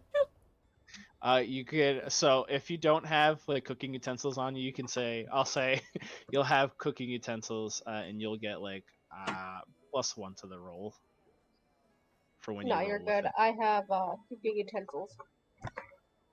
I bet. Well, now you have a fancy pan. All right. What are you guys doing? Hmm. Well, I mean, this guy's dead. We can't really do much for him. Yeah. Best thing to do is get out and warn the authorities ASAP. Yeah. Hmm. Pat wants to track this guy down. I really want to track this guy down too.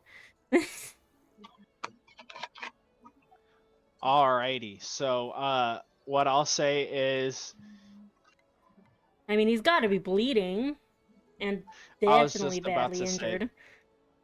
if you want to search through town, there is a blood trail that was left from the footsteps of him stabbing Gunter, and you see he's left his spear into the head of this individual. Should maybe while we're tracking him, we can call a guard over and like give them the lowdown while we're like on the way. Like, hey, get over here. You know, that's my plan. Yeah, I was gonna say like either that or someone breaks off from the party for like a minute to go do that, and then we catch up. I imagine we're not gonna just like tackle this guy immediately. We would wait to all reconvene. But Pat is out for blood at this point. Yeah, we really should as quickly as possible go and get him, like track him down. Uh, but yeah, I think that the plan of like at least waving a guard down to give him the lowdown would be a good idea. Or whoever wants to split off can do that too. Okay, cool. So, what we'll do is, all right, I have an idea. So, are you guys all going to go stay together, or are you guys gonna split off? Pat is definitely following the trail. All right, for sure, for sure, Yeah, Masozi would probably want to follow the trail too. for sure, for sure. I think Death wants to follow the trail as well, so I guess we're flagging down a guard. Yeah, Okay. Or So, we can streak and they'll follow us. yeah. all right. So Like, over here! Yell real loud. you guys run out and you just kind of go, ah, guards, guards, guards, as you run out,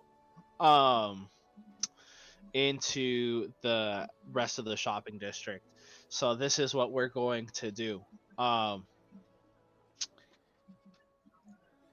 going to have. Oh, didn't mean to do that.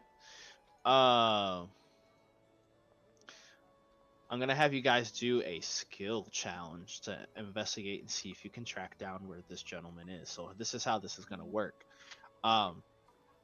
You all are going to roll perception or investigation, or I'll say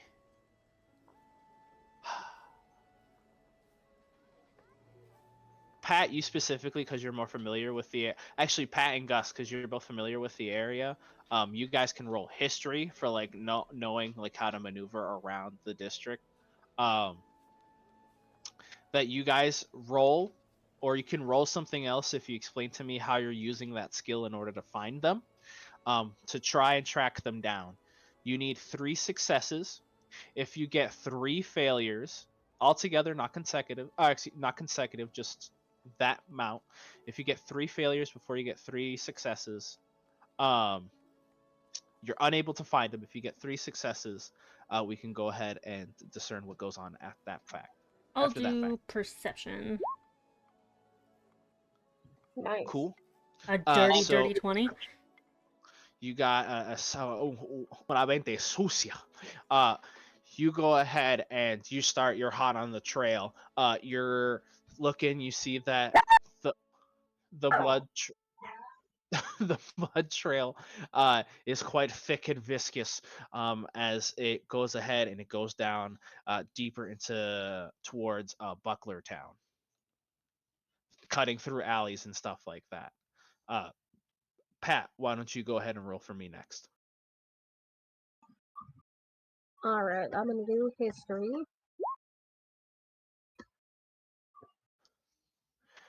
Easy. So you go ahead. You are following this, and you go. I know where he's going through. He's going into some of the more back alley seedy parts of Buckler Town. You're following along as you go ahead, and you kind of remember what this path is. Gus, go ahead and roll for me. All right, we're gonna do perception. All right. Uh, you go ahead. So you're seeing, you can even catch the shadow of him as he's running through the alleyways of Buckler Town right now. And you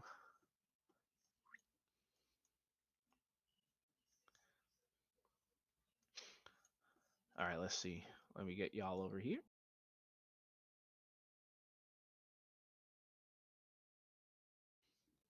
So you guys, he looks like he's just about to hop onto to try and stow away on one of the ships that's leaving the port. But you guys are able to catch up to him, and he looks at you, and he goes, "You all need to go away. You're in much more trouble than you know." Pat, how good are you at tackling people? I mean, I'm a strong, hunky boy. Pat is very hunky.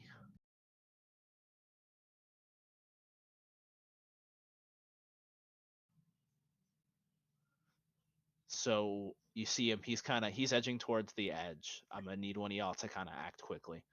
Yeah, I'll do tackle, the tackle. tackle.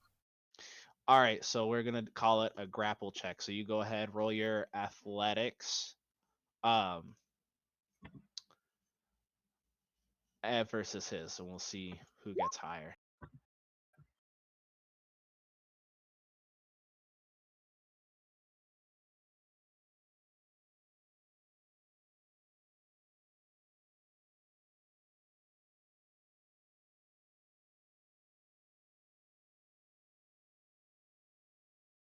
Ah, thank you so much for the raid, Massive Effect.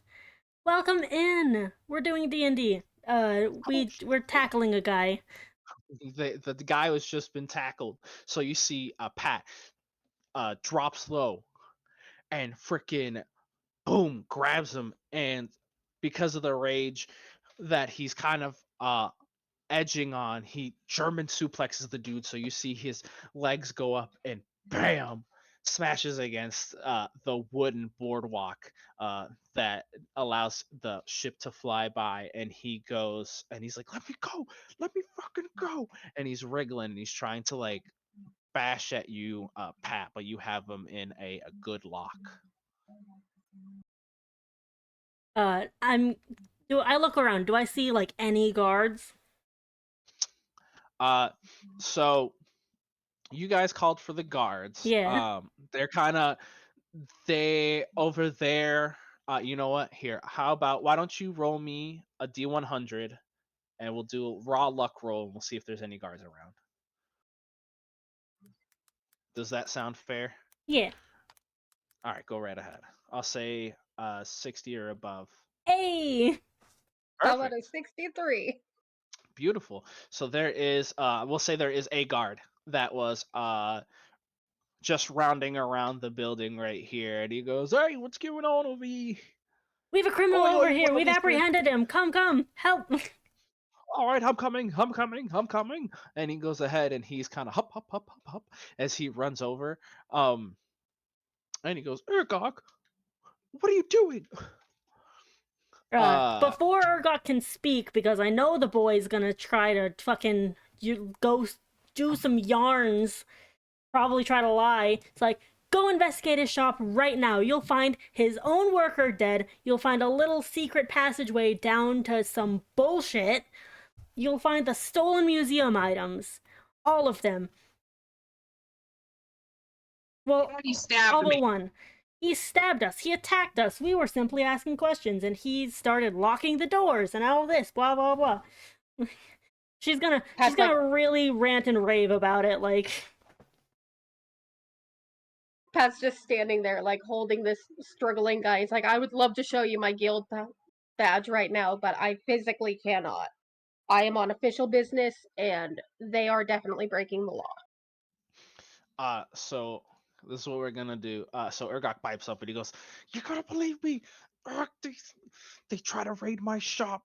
I was trying to go and sell them stuff, and they bought things off of me, and now I'm just being apprehended and trying to run away.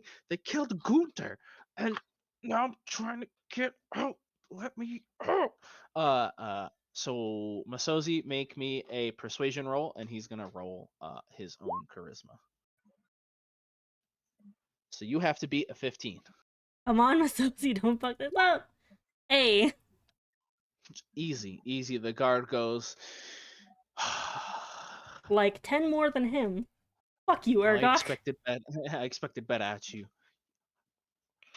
He goes ahead and he grabs some shackles and he clink clink right around him as he takes them off of your hands, Pat. Alright, Uh, Pat is gonna pull out his guild seal just in case. Yeah, no, he goes ahead and he waves off. He's like, yeah, no worries. And he goes and he grabs him. And he goes, "So you're the one who's been stealing from the museum?" And he goes, "No, it wasn't me. It wasn't me." Oh, there are receipts in the flour bag. It was traded for some stuff. There also seems to be some human trafficking going on that he knows about. Oh, and be careful, he knows how to cast magic.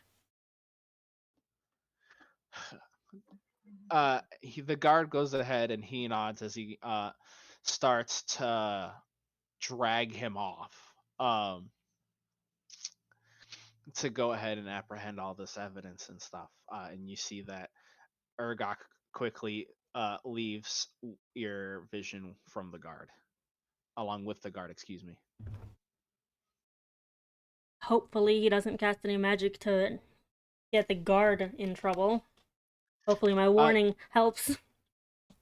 You see that, like, not only his hands are bowed now, he goes ahead and he slaps this like magical like almost like he just gags him, so he grabs some cloth and he wraps it around his mouth.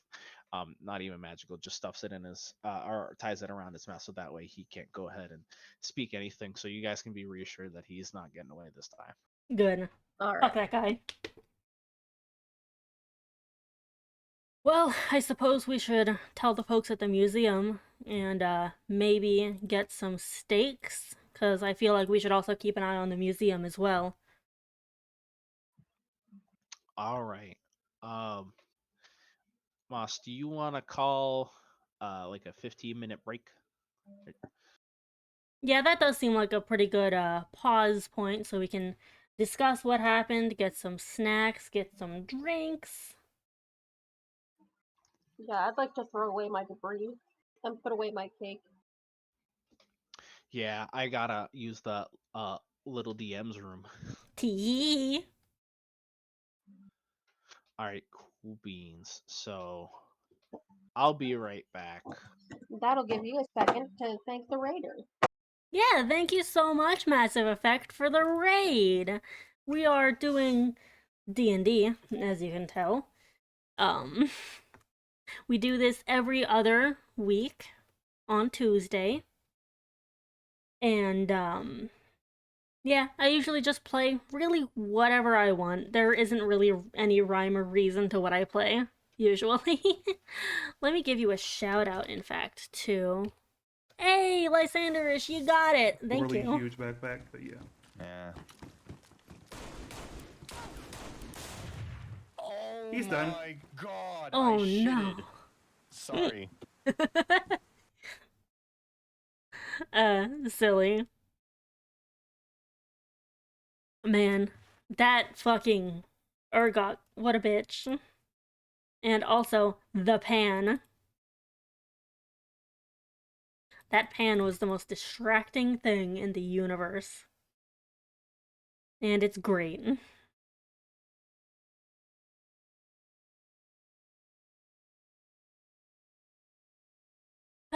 So how is everyone right now in chat? If y'all are still here or if you're just enjoying the ambiance.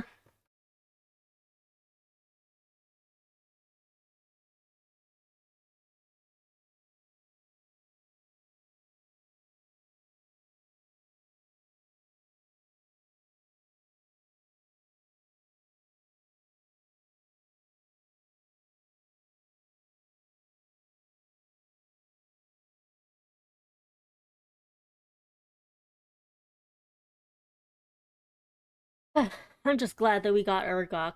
That he seems like he could cause us some real fucking problems later on. And also, how dare he harm Cinna, possibly, and take all he broke, like, all of the things. And I don't even know where my stupid poem is, god damn it.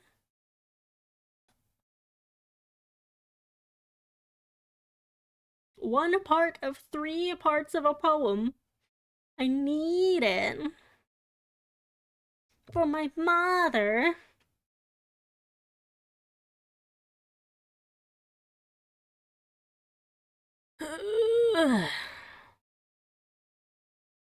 It's, man. And then we're gonna have a stakeout with steaks. A literal stakeout? It's great.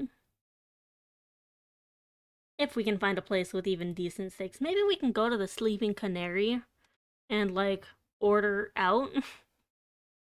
Be like, hey, can you make us some steaks? We got some stuff to do. We need our protein. Wonder if that would be a good idea or a possible idea.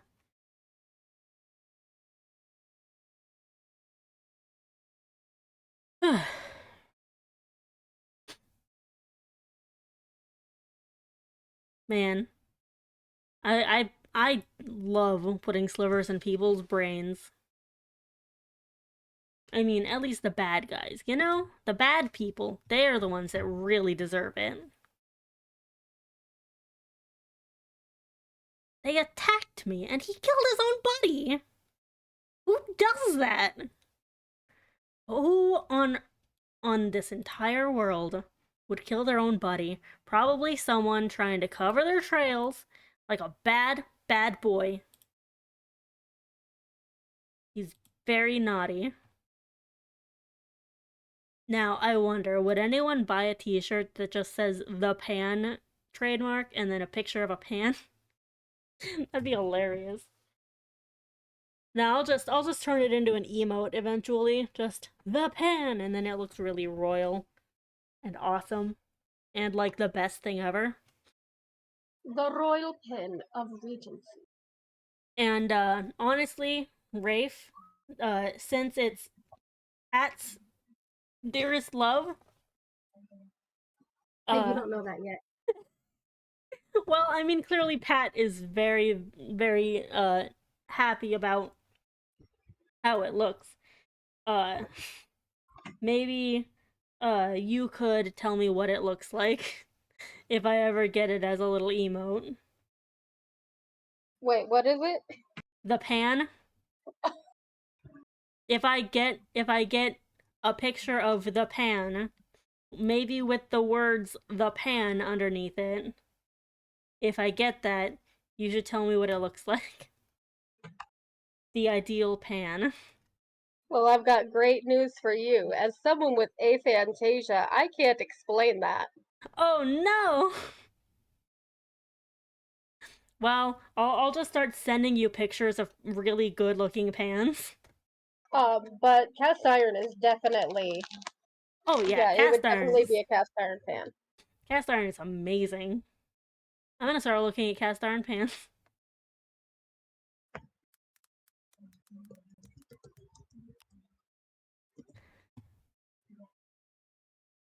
But yeah.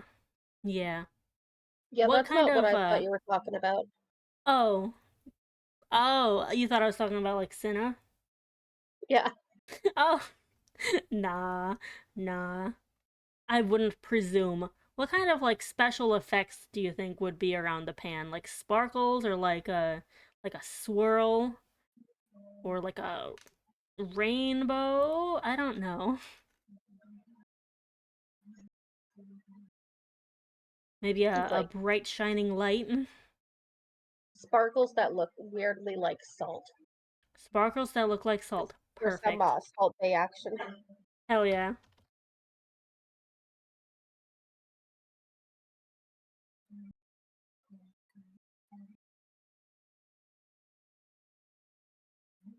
The But note I do has want been to make taken. it Yeah? very clear about Cinna, Pat needs to be overworked at this point, or else he will be like he'll start reacting to the fact that Cinna has been taken hostage. If Overworked? you don't keep him focused on what he's doing, he is going to just be completely lost in his own like mind, and he's going to be hard to reach. Yeah, yeah. Masosi's in a kind of similar situation with the poem and how it wasn't Mhm. there, and there were like no clues to where it is. She's just going to assume that Mahoney has it, whoever the fuck Mahoney is. Oh yeah, the finding Mahoney is Pat's first Yeah, like thing. of course, like okay, so to Masozi, Mahoney is most likely to show up to the museum again. After that, they probably would have to follow some leads and ask around or something like that. Like, she's like, okay, so Mahoney is possibly going to return because there was a note or something that was implying that they would return. Yeah, but that was Rain. Do we know that Rain is Mahoney, or is that just another person entirely? That's also possible. Because we don't really have any leads on actual Mahoney. We have leads on Rain. But, I mean, like, what if Mahoney is, like, an underling of Rain? Yeah, well, I assume that like your boy was either lying or everyone usually in this type of situation, thieves will always work together to an extent. So even though you're not in the same organization, you would still look out for each other. Yeah. Oof. Just a general, like, eventually, we're gonna find them. It's gonna happen. Now they're gonna have two pissed off people and a probably moderately angry possum coming after them. Listen, Gus is pissed off that they got stabbed. Yeah, There's just speaking of no which, excuse for that. Gus. Oh yeah, Gus did get pretty well healed too. Good, good. Yeah, Pat's the only one who hasn't healed, but he's still at 17 hit points. So. Or no, he's at 12 now, right? Because he slipped down the stairs. Damn, he has like 2 less hit points than Masosi's entire hit points. Yeah, his max is 35. Masozi does have some healing items, by the way, too. So Yeah. that she has 5 healing items, in fact, and it's head on, apply directly to the forehead. Head on, apply directly to the forehead. Man, Masozi was like trying to just get them to cooperate, but they were so fucking like, huh? She's like, how dare you? We do still have a secondary lead with that other shop. We do. And we can totally ask about that too, because I don't think it had, let's see. Ritz and Bits is a fancy store. It is indeed a fancy store. Hey, welcome back, Kay. We were just talking. We were workshopping and talking about how both Masozi and Pat are probably pretty pretty gung ho about getting Mahoney. We are collectively, as the children say, miffed. I guess you could say we're gung ho about Mahoney. I'll There it see is. myself out. I'll light my character sheet on fire. Hey, I love those sound effects. By the way, Got it. I got it. I just remembered they were there. I love it so much. All right. Cool beans. All right. I'm good to go if everyone else is. I know I'm good to go. And just time. I What was also that? am back. Oh, yay! Yay! Welcome back! Perfect timing. How about you, Rafe? You feeling good about going forward? I'm feeling good moving forward. I hope that my chip noises don't bother anyone. We'll say it's the crunching as you walk along the cobblestone road. It's a little It's thirsty Pat. this time.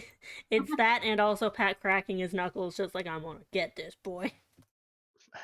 Man, how many knuckles does Pat have? Many. 16. Homie said I got 32 knuckles. Okay. He's actually going around cracking other people's knuckles along the way. You do like the classic knuckle crack, but then you like take off your shoes and you just see his dogs crack their like his foot knuckles. About what time is it now? Okay, so when we last left off, the sun Yeah. was kind of going down. Right about now, we'll say that altercation took some time, and it's ah just about entering evening. Okay, we should probably head to the museum to watch out for at least the back door, or wherever the guards aren't watching.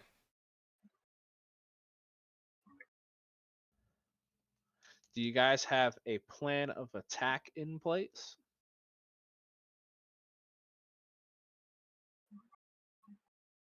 The extent of Pat's planning ability is go to the place and do the thing.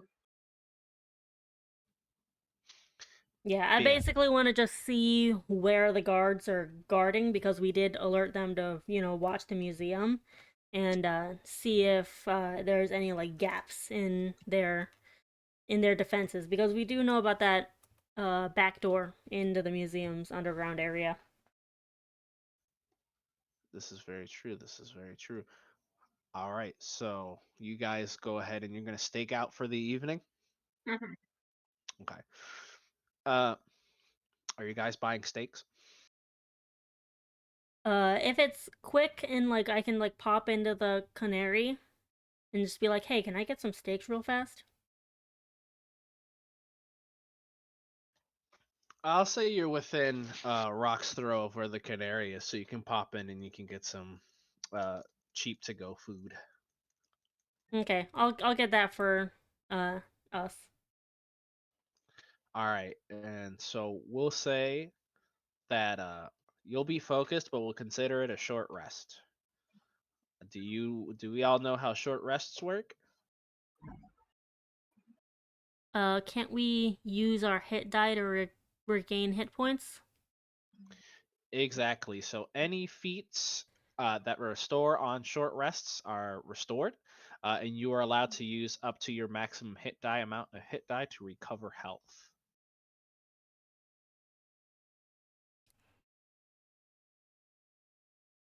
Yeah, and I definitely need to heal up. Hey, Cool beans.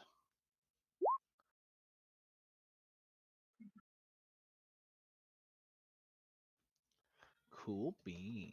I'm gonna use both of mine because that's not really enough. 17.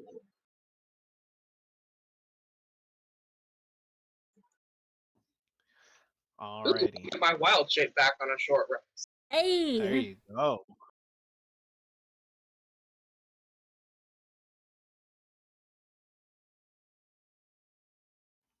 Sorry if I like randomly stop speaking. I got my soup in front of me, so I'm going ahead and give my soup some personal attention.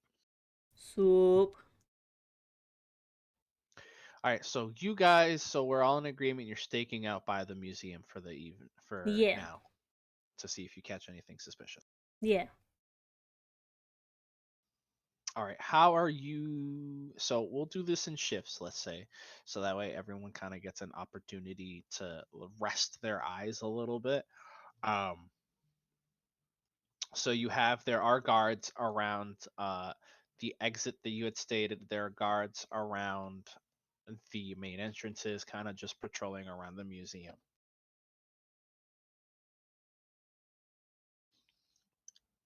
I'm going to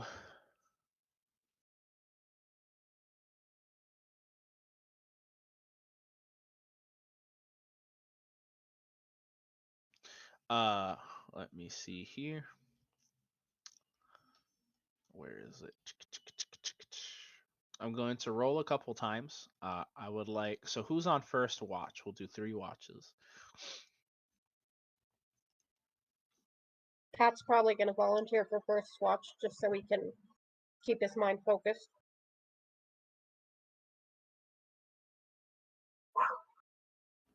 Okie doke. Why don't you go ahead and roll me perception?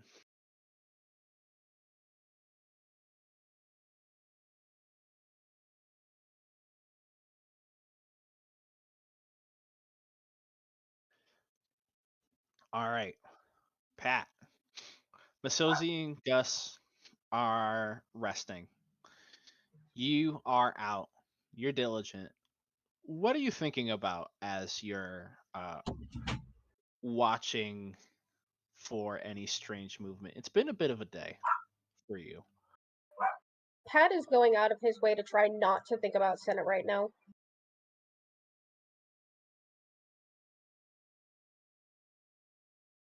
Like, that is his only focus, is just not thinking about Senna. So, Pat, you're trying to push the thoughts out of what could potentially be happening to your very close friend Cinna. Um, you reminisce where how long? So, how long have you been looking for Cinna actually? It's probably only been like a couple of weeks. I didn't mention this before, but his mother was coming into the village for a little while, and she was going to teach Senna some leather work because she is the leather worker in their town, and Senna had shown interest in that. So when he didn't show up, Pat thought that was very suspicious. Is your mother still in town? No, she had to leave. Okay. So Pat, you it's difficult to push the thoughts of Cinna out of your mind. You remember the of being so excited to have your mom come over and teach Cinna. Cinna was expressing how excited he was. He wanted to expand to other trades. He was always the type of individual to just kind of strive for more knowledge. He was always determined that way, and that's one of the factors that you really appreciated about him. And to then suddenly hear from your mother that he hasn't shown up to looking around town inside and out any leads, it's like you said, it's been about 2 or 3 weeks, and now you finally have something, but it's a piece of a puzzle that you're not sure where the rest of it is, and it's infuriating. uh it's difficult to not think about your friend uh not being safe, and it just really bugs you. It just grips you all the way down to your bones. It's so rage inducing. You can feel yourself kind of pouring into one, but you ease your emotions because you understand that that's not going to be helpful, and it wasn't helpful from the start, and it's not going to be helpful now.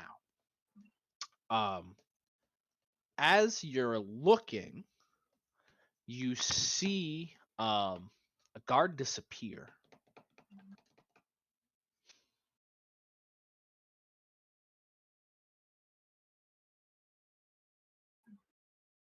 Alright, well, that's suspicious enough that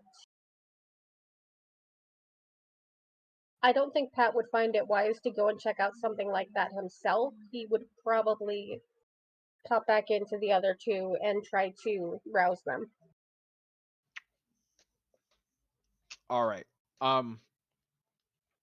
Masozi and Gus, before Pat wakes you up, what are you guys dreaming about?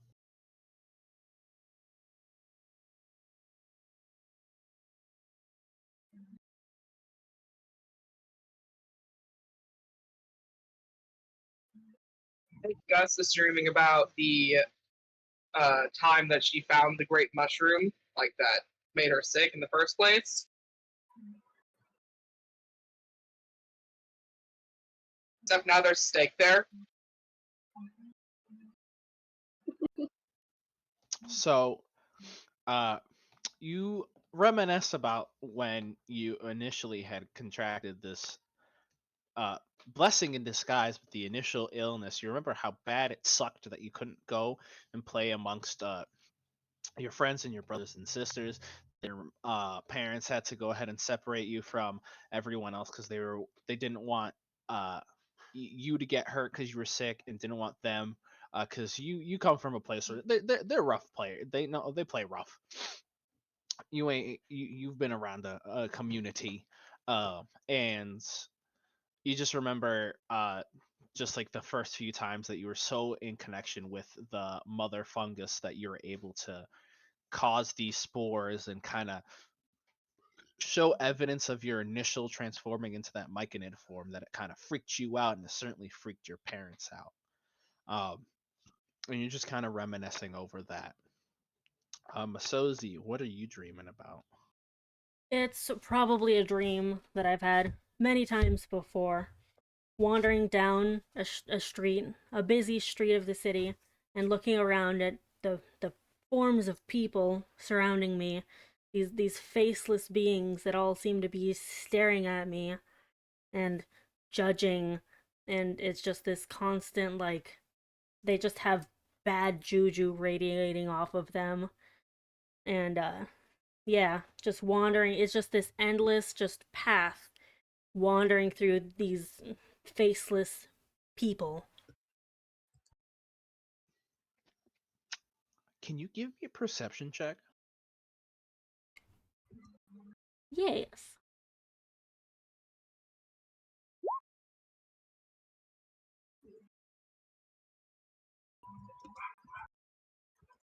So you're walking. You're walking down this cold cobblestone road.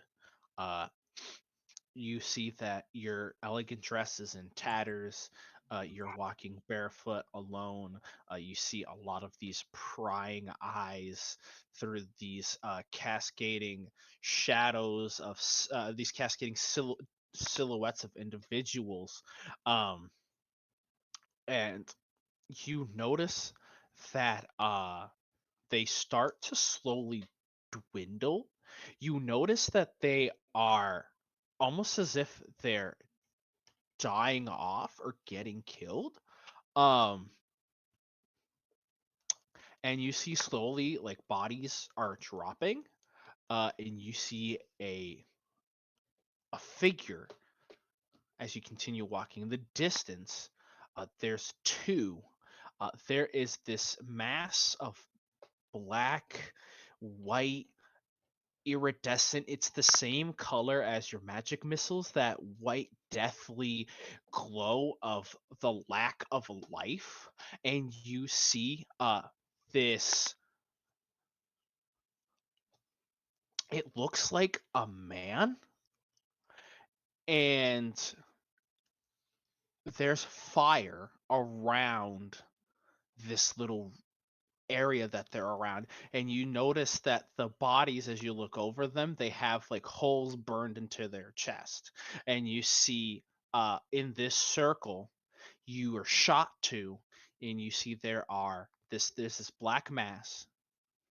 There's you, there's three other individuals, and facing those three other individuals in front of this thing is this like flaming spirit that almost looks like a hawk. Uh, and you see that an eye opens out of from it, like in the center of it, and a small mouth, or a mouth of flame, opens up, and it says, "I know."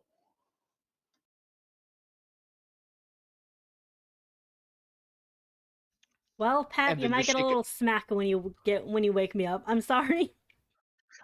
So Pat, you go over and you're like, Masozi, Masozi, and you hear her. So how do you react when Pat is shaking you awake? Just like a quick like a scream and like very clear like panic and terror. And the smack.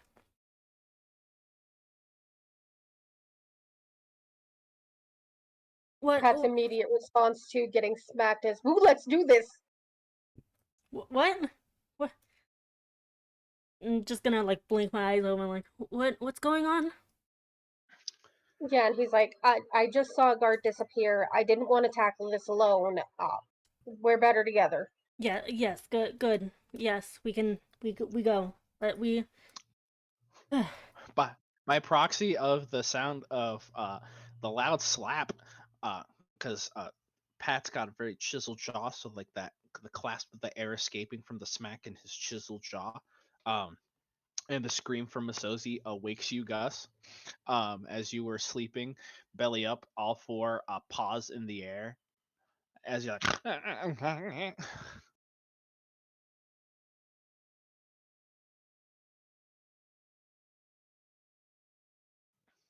What's going on? What? Am I awake? guard disappeared. Pat, yes? Yeah, let's go.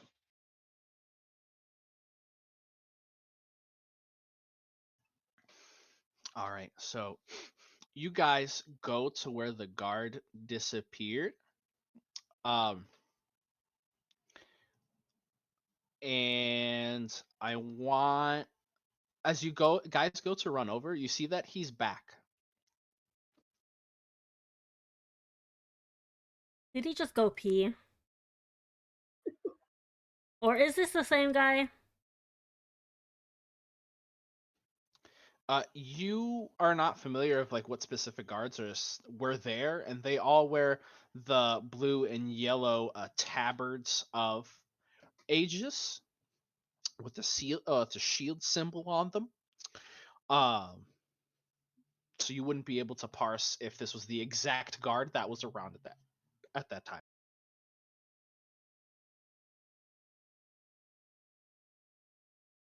Does anything look suspicious about this situation, or?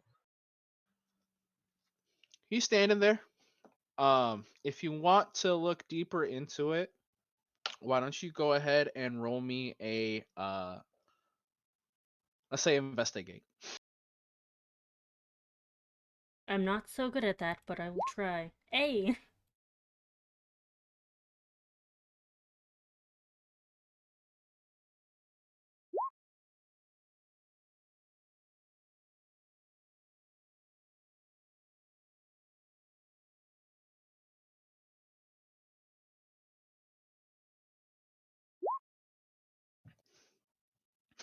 So Gus just kind of looks like um a guard chilling there. Um, Pat and Masozi, you're able to parse out that this is not a guard, but is in fact a illusion. Okay. Well, we oughta go on in, huh? Yeah, looks like it's about to kick off. All right. So you guys are entering the museum. Yeah, I do inform Gus that it's an illusion.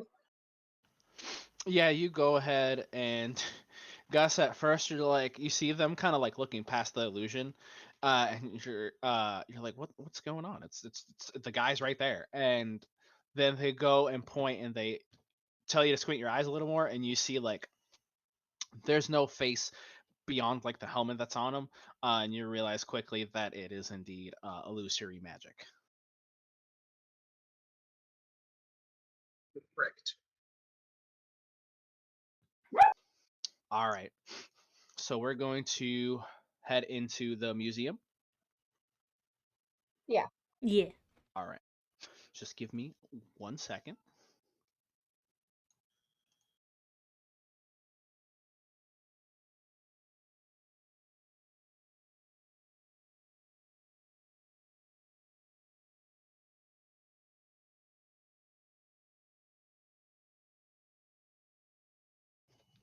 Sorry, we got some classic technical difficulties.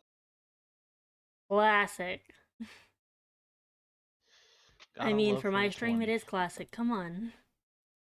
This is a certified hood classic. All right. Okay. So it may be a little funky. Let me know if you guys are unable to see anything. Because I'm about to drop y'all in. All right. Yep.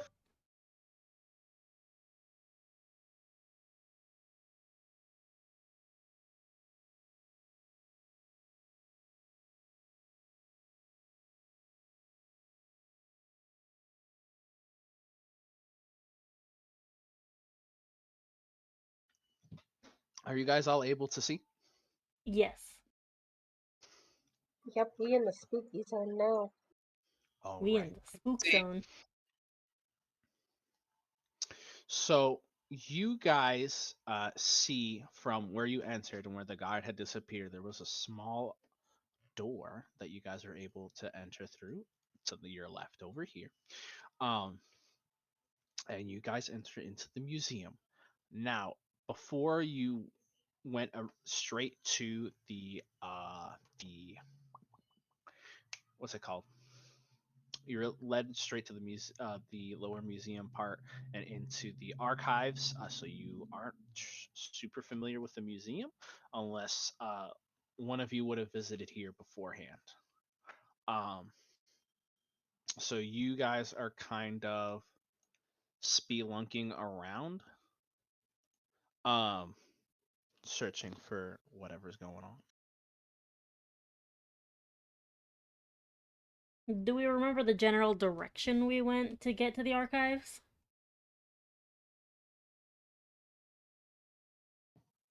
So you know it was in one of the larger rooms that had stairs leading down. It would have been like on the eastern side of the building. Um, but you're unsure of who is here and what is around. Okay. Well, Pat is going to attempt to be sneaky while he's down here. If you are being sneaky, roll that stealth. Roll for the sneaks. That's one to sneak too. Masozi sees everyone else sneaking and peer pressure is a bitch, so.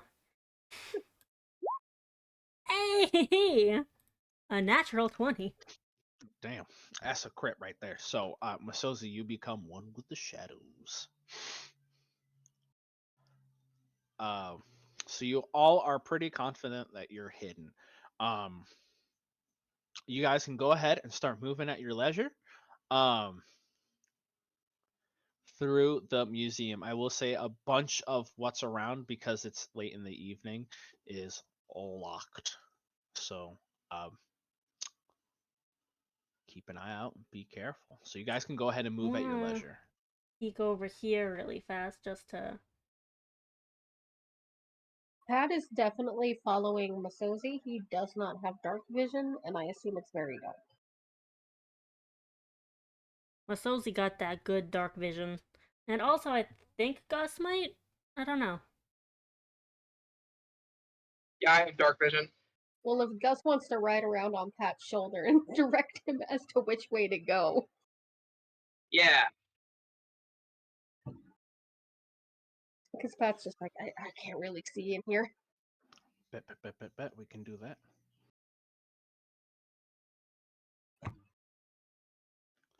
All right. So, you enter this little room right here, and you see there are two locked doors, one leading south and one leading east. And the east one does it look tampered with at all?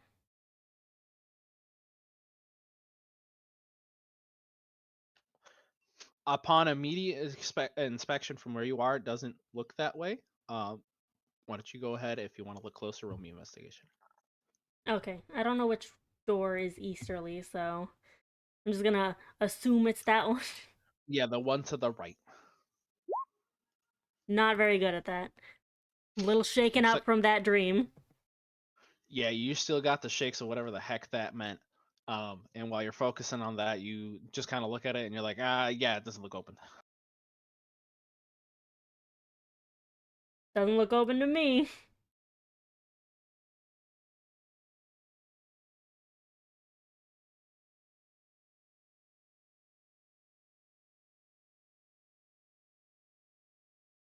I'm gonna do that thing that nobody does and actually try to open the door. Oh no. You go, you jiggle the knob, and it's locked. Pat's like, that's good enough for me. Gonna probably venture back up here then. I don't know how much I can move, by the way.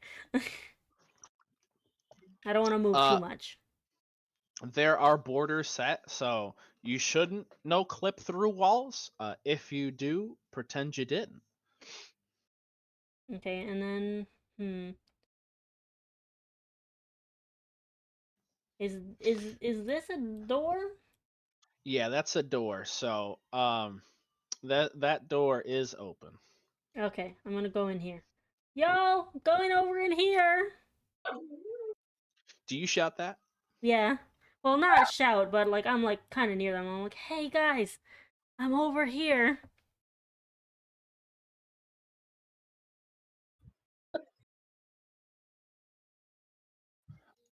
All right, so you stealthily inform them of your position. Um, so, oh, yep, I did do that. All right. So, you guys are heading down this hallway. Yeah. Well, I am. All right.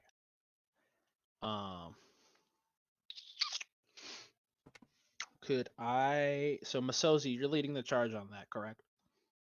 Yeah. Masozi make bad choice right now. Can you give me a uh?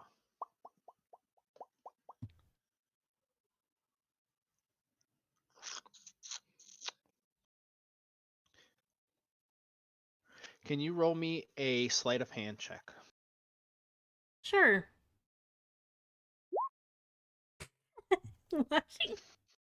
Damn. Why Masozi sneaky? So Masozi is built for the Thieves Guild, apparently. Maybe So maybe you, I should be a rogue instead of a sorcerer. I mean, you could be both, baby girl. This is whatever you want to do. The world is your oyster. Um, but you go ahead, you walk in without any real worry, and you see that a makeshift trap has been placed. You're able to see. I'll give you a piece of information alongside this. So you go ahead, you get the sleight of hand. You just as you're about to trigger a trap, you can feel like a spell.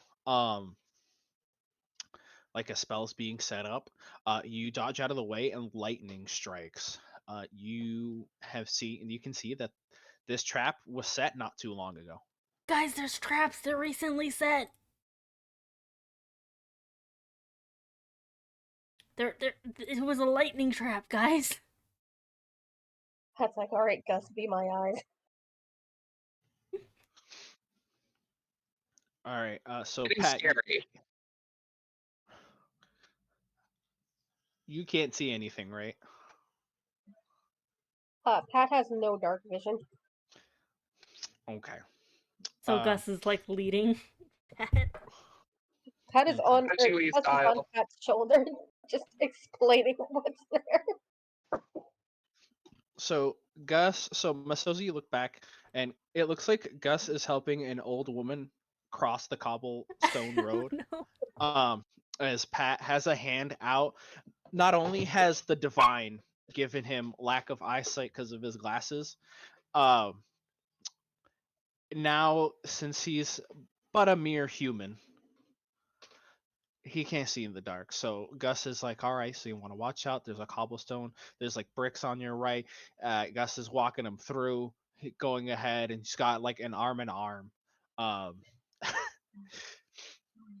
as you go ahead and you disable this trap.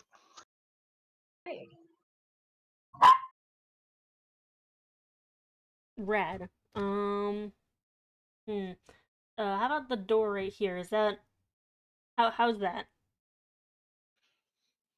roll me investigate. Ooh. Doesn't It's look fight like or flight, okay? Fight or flight. You've just almost gotten electrocuted. So you're kind of like, huh, huh, huh. You're jumpy. You go and you look at it, and it doesn't look like it's been opened. Okay, red. I'm moving on. Carefully keeping an eye out for traps.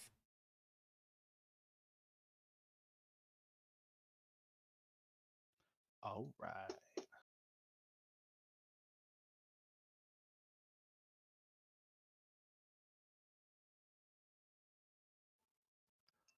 So.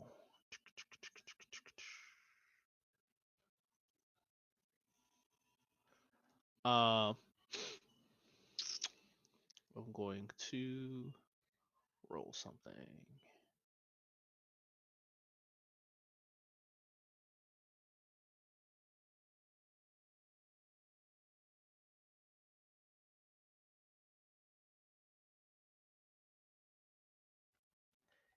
Okay.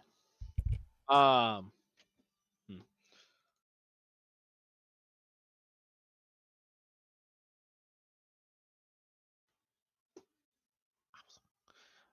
Can I get a perception check from everyone?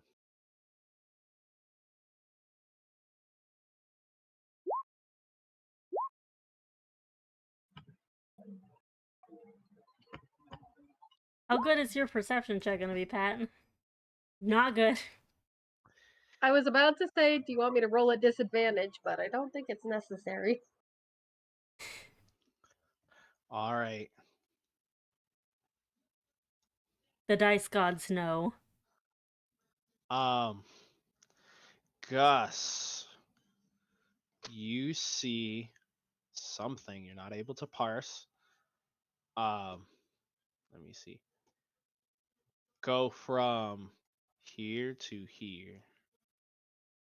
Where?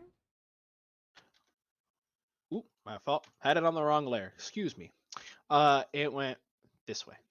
You saw something go in, come out, or come out, go in, and both doors were closed. But I think I saw a ghost.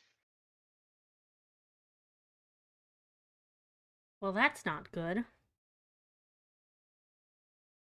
What way is this way? What, like, cardinal direction is it? That would be south. Okay. Or are you referring to the door that they had entered that Gus seen?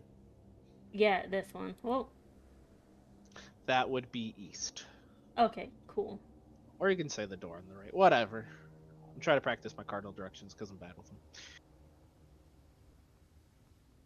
Okay, I mean, fuck it. No time like the right now. I wanna look at this door. All right.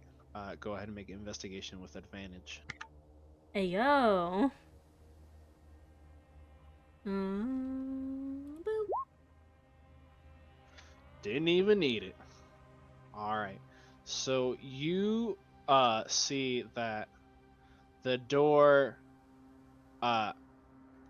you see like the keys kind of been busted in it, like the keyhole. It's done well that you see that it's kind of been covered up, but you look past it and again, it's illusory magic.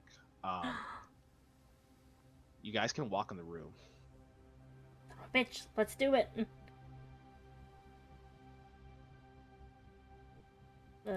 Door. What ho? Upon No, I'm upon not. entering, can I get perception checks from everybody?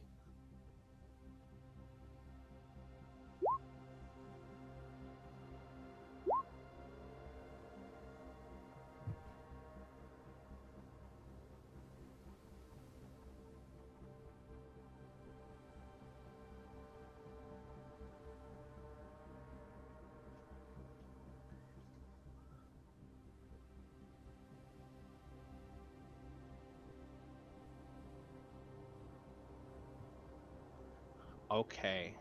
Uh Gus, is that first one your perception check? Yeah, the 11. Alright, so this is what you guys see.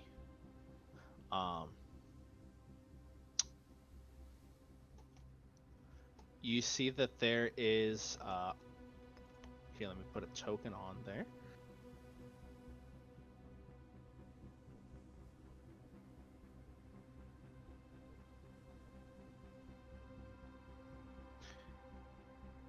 Hold on.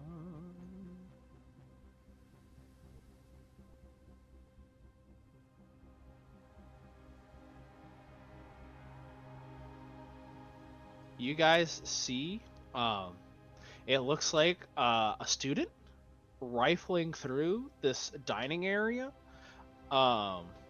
just kind of like searching for something furiously.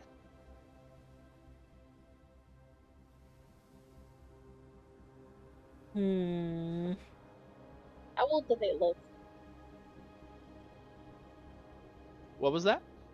How old do they look? They seem to be human. They couldn't be older than like 20.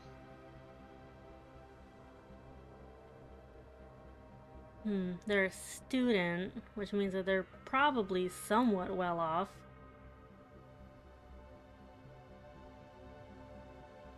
I imagine they might know more about what's in the museum as well. And also how to get to the, the archives. I'm gonna be like, I I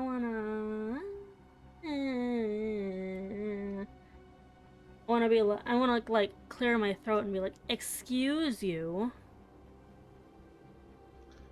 They continue to rifle.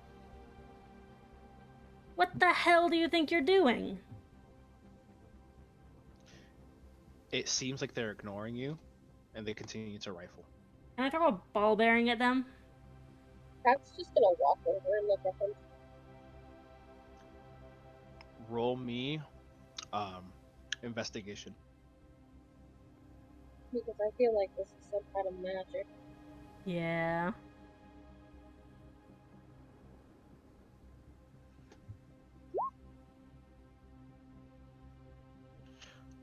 Ooh. All right. So, you see that there is this. It looks like the student is rifling through. And you go to reach over to them, and just as you see that, Masozi's ball bearing goes right through their head. Okay, we need to get the hell out of here then. As you guys turn around, you see the door is locked. Bitch. Um, Oh no, And- we're the white people in a horror play. and you guys, I would like someone to,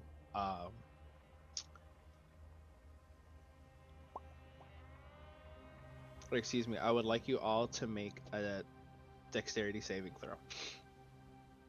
Oh no, a thing that I'm not good at. Boo. Checking on a student Pat is rifling through the apparently very good cafeteria. at it. Pat is very good at it.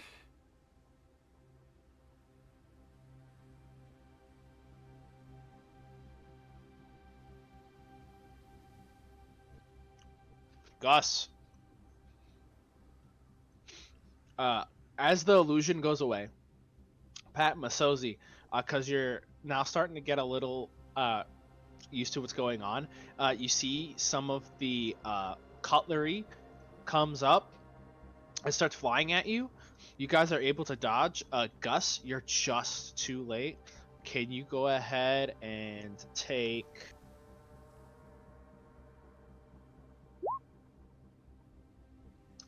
5 piercing damage as various knives and forks pierce you?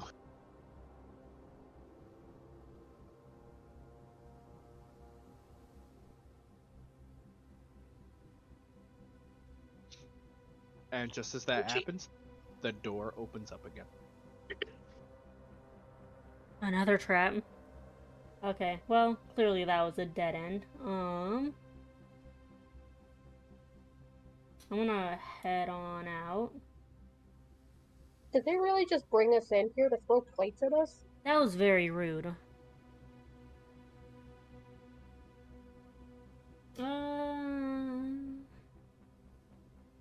Hmm. So that was east, so I think we should go over here. And perhaps check one of these doors? Eh.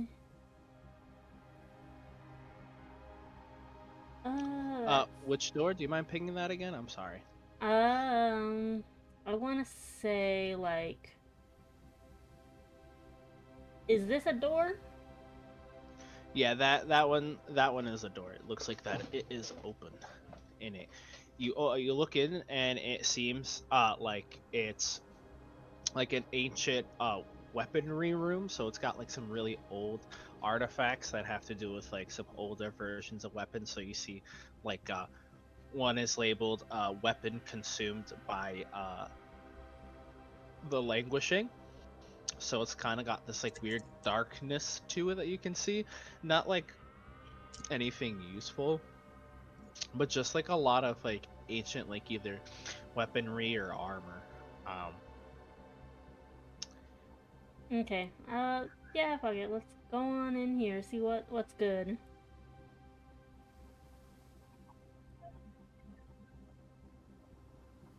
I see some stuff around the corner. Are those armor sets, or...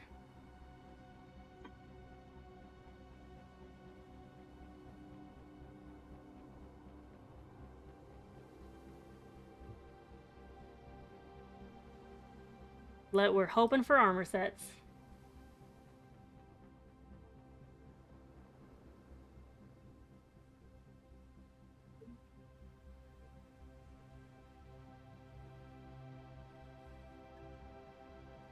Hopefully K has not exploded. I forgot I was on push to talk. Oh god. Excuse me. What was the last thing I said? I apologize. That I entered the room and it was describing the room and I asked if those are armor suits or something. Yes, so across is the previous room that you were in first time you were around the museum that they had led you to. Through the windows you can see that. Um, may I have a perception roll from everybody? Everybody, let's see what we can see or not.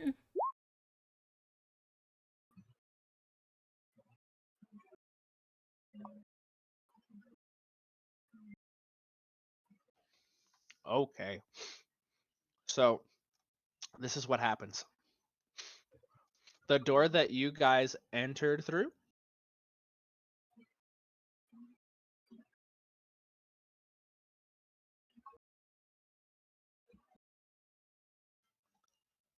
Wait, give me 1 second. Just got out. Where?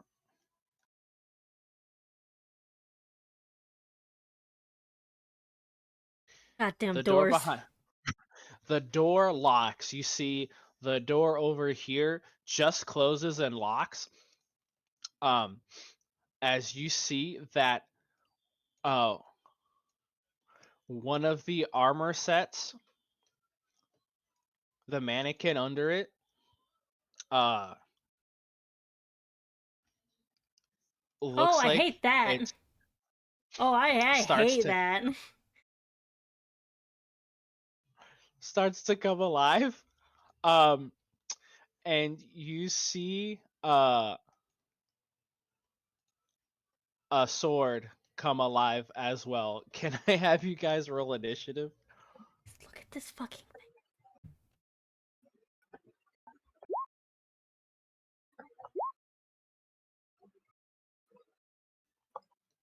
Uh, he Gus, can you roll me initiative again, and then I'm gonna fix it and add your original one. I accidentally cleared you out from the board. I also accidentally hit the thing without hitting my token, so I That's apologize. all. No, no worries. That's a quick fix.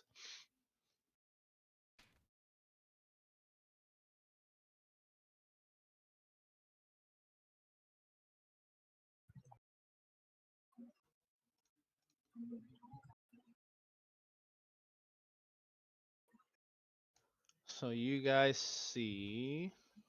Let me just fix something real quick here. That's a nice So- looking sword.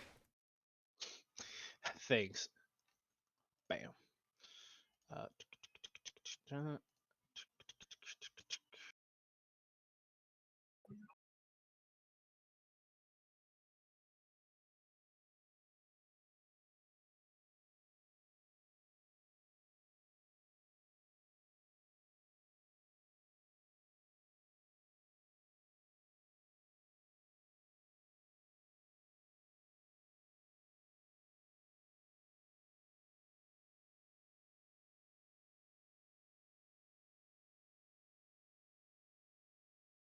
Okay, so you see these two things rattle alive.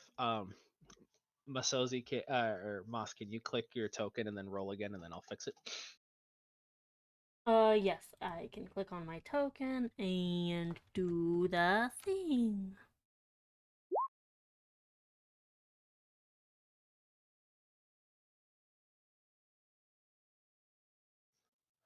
All right.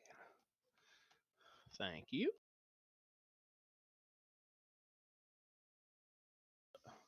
And let's put on some this and do that.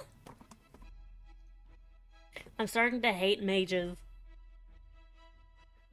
Well, this one's a tricky one. This one's quite rude. They're rolling rather well. Although you guys have been kind of thankfully following right behind them.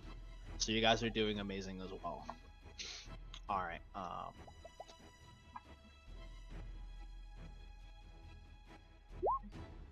I don't feel good about the mannequin though. I hate it, actually.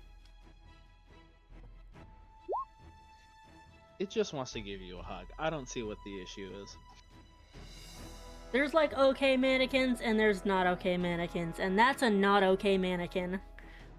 Oh, okay. Unfortunately, you're stuck with a not okay mannequin. So, Gus, you're up first. Pat, you're on deck. Shouldn't it be Masozi next? Uh, 'Cause Are we she going rolled with the a lower level. roll? oh no, you are correct. I apologize. I thought I. Thank you for catching that. So, yes. So, Gus, you're up first. Masozi, you're on deck. Pat, thank you for catching my blunder. I am going to. This sword over the. I don't know how to pick. The sword on the table. That's the sword we're fighting? Yes, this one right here. Okay. Let me put a color on it so that way you know. Hell yeah. Alright. I am going to cast Shillelagh. Hit him with the shalalalala.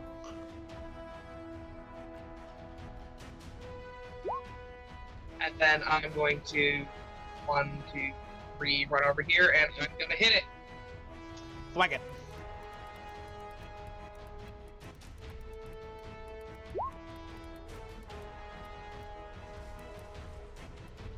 I rolled very low.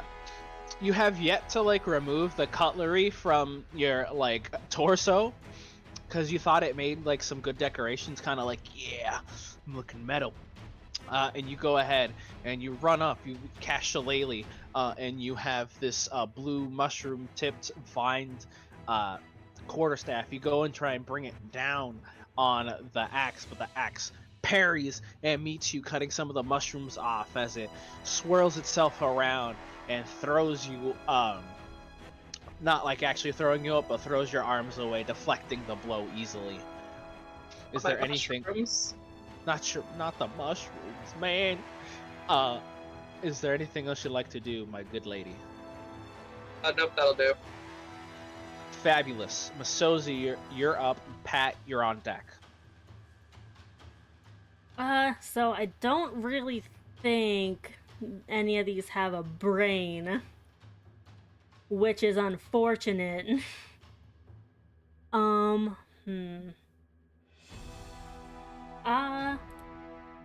wonder. Sorry, brain. You know what? We're gonna do our very best. I'm gonna try to. Okay, how do I do the calculating if I can move to a place? 5, 10, 15, 20, 25, 30. I'm gonna. Okay. If you right click as you move, it'll like keep track of how much you've moved, so you can kind of gauge how far um you're moving, and then when you release, your token will move over. Okay, I think. Yeah. So they don't have a brain. So I'm gonna uh I'm going to light a torch. And I think that'll take a full action, yeah? To what? To uh you know what? Fuck it. I'm just gonna slash at it with a dagger. Cause Go for it. yeah. Little slicey slice. When in doubt, knives out. Preaching. Said like a true thugnificent. I got a 13. That's not gonna do it. Fuck. You see that you stab into the mannequin, and it doesn't seem like it takes anything. It just kind of gets caught in like some of the knurls of the wood that it's made from. As you like your dagger kind of gets stuck for a second, and you pull it back out. Pat, it is your turn. Alright, Pat is going to pop over here on the other side. And bring out his.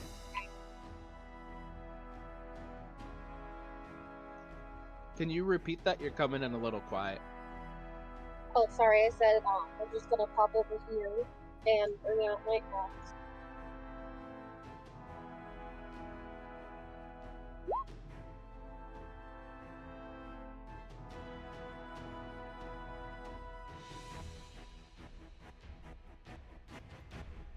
Dang. Yep. So that's gonna hit. That does this damage.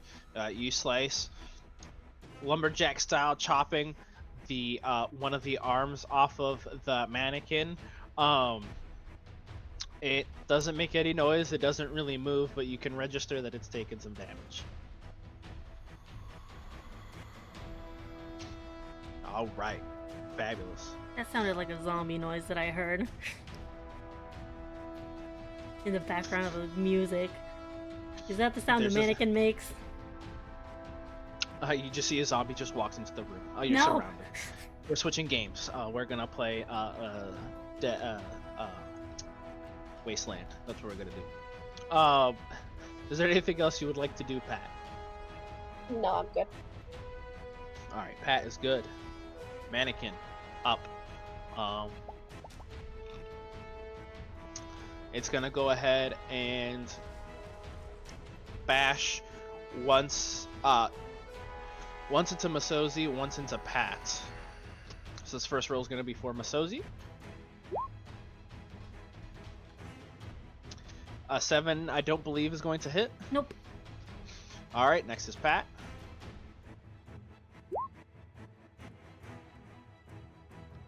Assuming 11 doesn't hit. No, it does not. It does not. All right, next But is that a flying. 6 did. Why? I said, but that 6 did. See, you gotta go low. Like you're so armored that you have to be hit with something weak, and then you'll explode. It's Exactly. It's like just a chink in that armor, that little blip, and you're good to go. Up next is the flying sword. Gus, you're on deck, and it's gonna attempt to swing at you.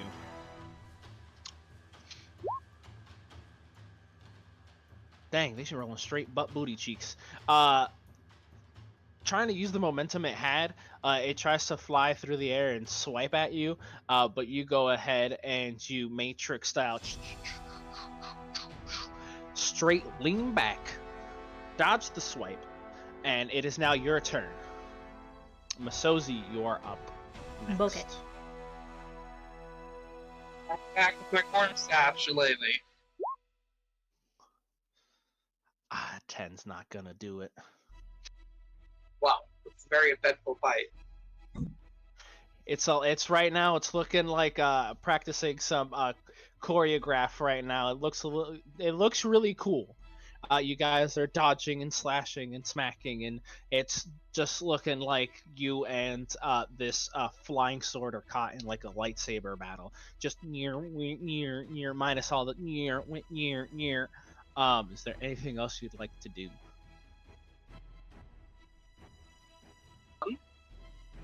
All right. All right. Then Masozi, you're up. Pat, you are on deck. I am going to. Yeah, I'm gonna dagger it again, or at least try. That's gonna hit. Cool. I will say, there's nothing that wouldn't give you the impression that, despite them not having like them being, the way that they are, that you wouldn't be able to use magic. Yeah. Masozi's just like doesn't have brain. We can try though. She's it depends on, I mean, she's probably gonna be testing the waters out depending on how things go. Ain't nothing wrong with a little experimentation. That's how we learn. All right. It is Pat's turn. Pat, what you gonna do? Just a straight up attack, nothing too crazy. Nothing wild. You going with another swipe?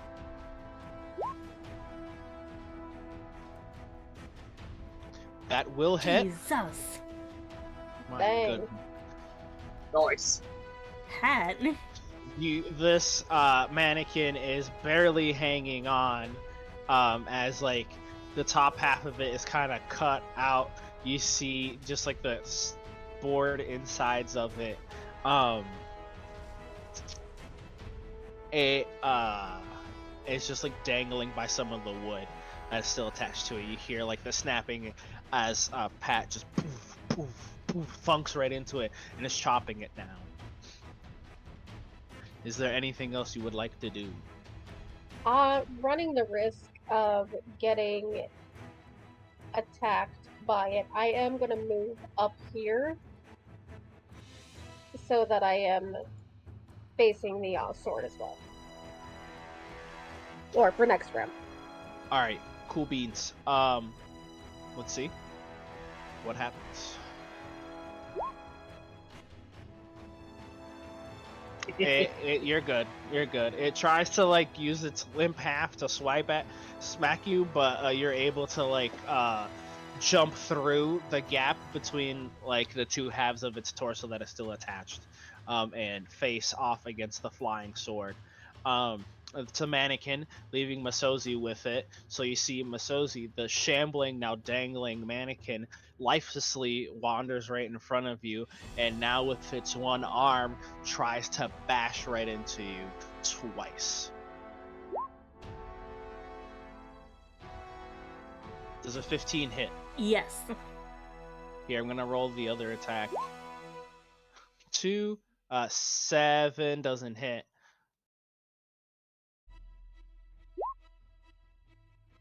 So you take 4 damage as you see the lifeless mannequin whips its arm up right at you, and you hear it crack right into your abdomen. It does not feel great. Ow.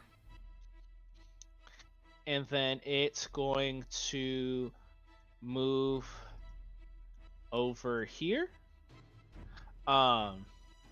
away from Pat, and then it is the sword's turn. Gus, you're up next. The sword is going to continue to try and swipe at oh, you know what it's gonna do? At the risk of getting smacked by Pat, it's going to come over here. Pat, go ahead and make an attack of opportunity if you wish. For sure. Does Masozi get an attack of opportunity because the mannequin moved? The mannequin is still within her Okay. attack range, so it did not proc one. Alrighty.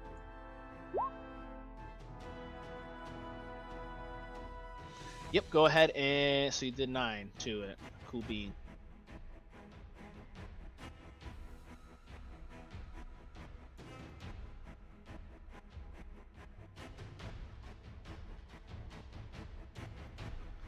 All right, you go ahead and you smack it with the flat edge of your axe as it clangs against the ground, and you see parts of it chip away. It is an old sword, so it kind of breaks and cracks before facing Masozi and trying to swipe at her. No. Jeez, these guys are rolling like booty butt cheeks. So 5 will not hit. The bounce, it tries to again use the momentum of its previous movement, even though it got whacked, and miscalculates and swings clear right over you. Gus, it is currently your turn. Masozi, you are on deck. Got it. We're gonna give him another whack. Uh, Do it. that will on the sword, right? Yeah. All right, cool beans. You describe how you take this piece of metallurgy out. I'm gonna use my quarterstaff shillelagh to knock it out of the air, and then I'm just gonna hit it a couple more times to be sure it's dead. Just Like a stack. cockroach that you're unsure of is still alive, you go ahead and you grab your metaphysical chancleta and start smacking the crap out of this blade until it becomes basically a work hazard, as there's just metal shrapnel all over the ground now. Perfect. Made some glitter. Bada boom. Is there anything else you'd like to do? Not on my turn, but at the start of the mannequin's turn, if it's still alive, I will have my reaction. Bet. So go ahead, Masozi, then, and Pat, you're on deck. Mind sliver. Mind sliver. I guessed. All right. Intelligence save. Just for hilarity's sake, it has to roll a nat 20 to pass. Oh my goodness, because it don't got a brain. God damn it. Masozi's like, don't have brain? I don't know. Roll the damage on it. And there we go. Pwah.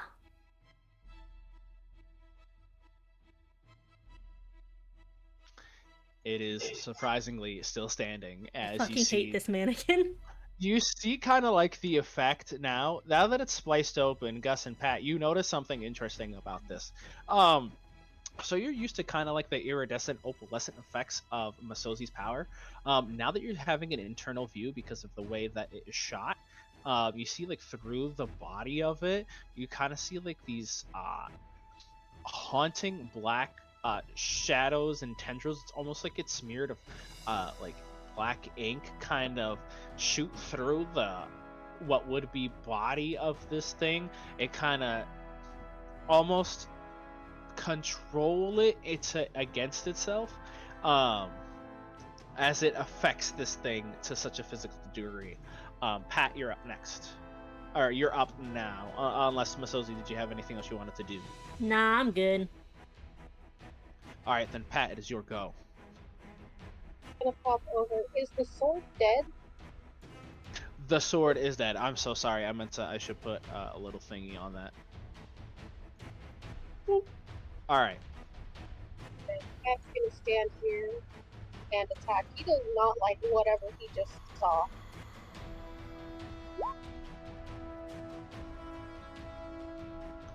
That's gonna miss. It was a little too overwhelming for him. Yeah, you're still kind of wondering what the heck just happened. It's up to the mannequin's turn. Gus, you said you had your reaction that you're going to do. Yeah, it's gonna start within 10 feet of me, so my Halo of Force is gonna get it. Bada boom. So you see that these gray spores start to kind of come out and rot the wood. It's almost like it's eating it like termites as the wood crumbles into a beautiful little spore mushroom patch. that grows beautifully from it in kind of like a weird, twisted way. And you see as the magic from it leaves, it falls over, and those inky black section of it goes away. And you guys live to see another day. Okay, I want to get the hell away from those two things. Masozi doesn't even want to loot anything. Masozi's like, nope. Yeah, I can imagine there would be much, if anything, to loot from it. What's this Probably store not. like? So this store looks like it's open. That's what it looks like. Ayo. Ayo. We going in, Pat? boys. Yeah, Pat's gonna kind of like stay in the doorway and try to brace it so that it stays open for now. Yeah, go right ahead. You don't He's gotta getting make any tired of rolls. this. You guys enter the room. Why don't you all make me a perception check? Perceptive high. Wow. Yikes. Oh no. Back to my Girl. notebook. All right. My health is at Alright. 10, by the way. I don't know why it's not updating on the thing. Like, it even says it on a little green dot. Oh, it looks Yeah. like 10 to me. Yeah, I don't see the number like I see on mine, but I do see that it's down. Okay, good. It's just glitching out on me, and I just want chat to know I'm not cheating. No, Yeah, they're mine's not. doing It's the all same right. thing. It's legal. It's legal here. It's legal. So, Pat. Um. So, what you guys don't see is a glimmer of gold clothing go down into the to the archive, in the direction of the archives. Pat specifically, can you roll me Masozi, and actually Masozi, make me a dexterity saving throw. Oh no. Not good. No.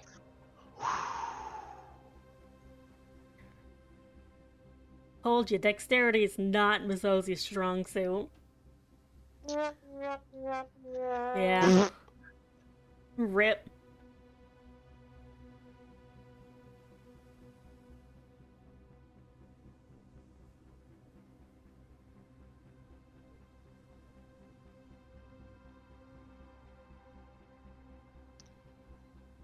Out of the dark, you see a crossbow shoot right at you. What is your AC? 12. It hits. God damn it. Can you roll me a Constitution saving throw? Oh no. At least Oh, I'm no. decent at these ones, but I still didn't do very good. Ooh. So, this is what happens as you guys see this before your eyes.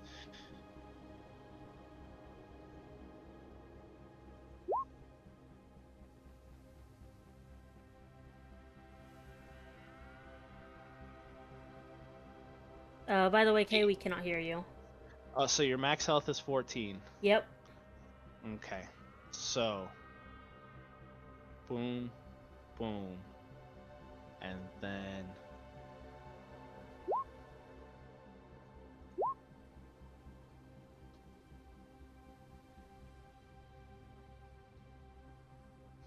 you see poof, almost like right through Masozi's chest, an arrow rocks her and knocks her and pins her against the wall. Masozi, you are unconscious.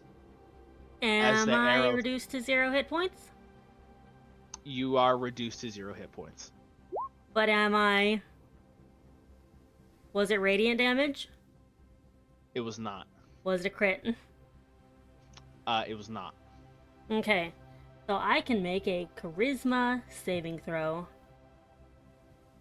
Okay, so it's DC plus 5 of the damage taken. So that's gonna be 1. So that's gonna be 7, 15. So we're at 20. So that's gonna be 20. So can you beat a 31? Oh my god, probably not, but you know what? If I get a nat 20 or something similar, I can do it. All Let's right, go try. for it. No. Nope. So out of nowhere, Gus, Pat, you're unable to see you see where in the general direction where the crossbow came from, but it just barrels right through Masozi as there's now she's like pinned against the wall. Masozi, you are unconscious. Unconscious. Yikes. All right. Pat is going to run over and I assume he has permission to rifle through Masozi's pockets to get a healing salve. Most Uh, likely, yes. Yes. Can you roll me a d4 and see how much Yeah. they heal for?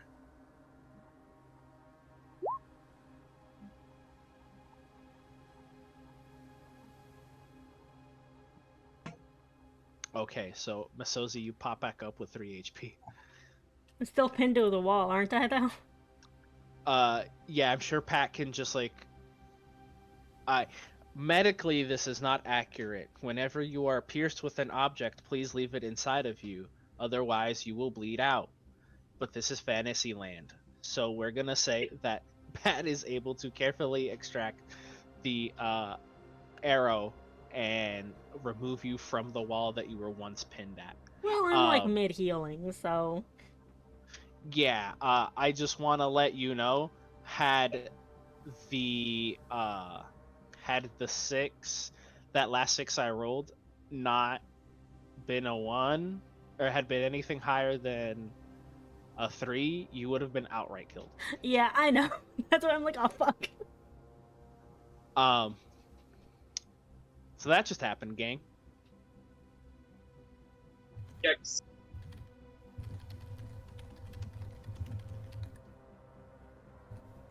Pat is kind of like fretting over you, like, "Are you okay? Are you okay?" Honestly, Masozi probably like wasn't even like aware of what happened until it was already done. She is looking extremely pale, like from fucking like head to toe. I know her hair is already opalescent, but she's looking real pale. She's like, well, my chest hurts a bit. We still need to. We gotta go. We gotta go. We gotta go. We gotta get him. I'm gonna use another. Can I use another one of the healing things? Is that possible? You can use as you have. So you used 1. You bought all 5, correct? Yeah. You have 4 more that you can use at your leisure. Okay, I want to use one more. Yeah, go right ahead. Rad. Ow. Yep, you go ahead and heal for that. Masozi seems kind of out of it. She's just gonna like motion the other two to. Yeah, I'm behind you guys. Pat does help her up.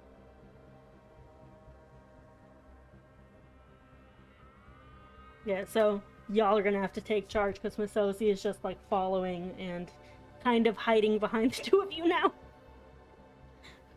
Alright. Well, I would say put you in the middle just in case we get any back attacks. Yeah, Masozi is gonna hide behind the big one. Alright, so Pat's in front, Gus is in the back, and Masuzi's in the middle. Masozi is very, like, cowardly right now. Don't blame her. She almost died.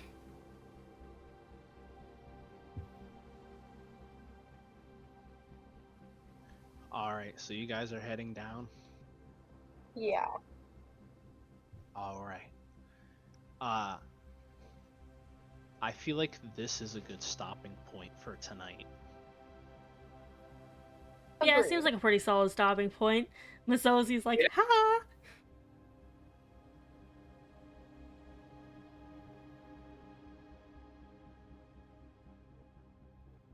Go ahead, Moss. Oh, she's just like, ha! And just like, she's probably actually grabbing onto the back of Pat's, like, clothing, just like, hold.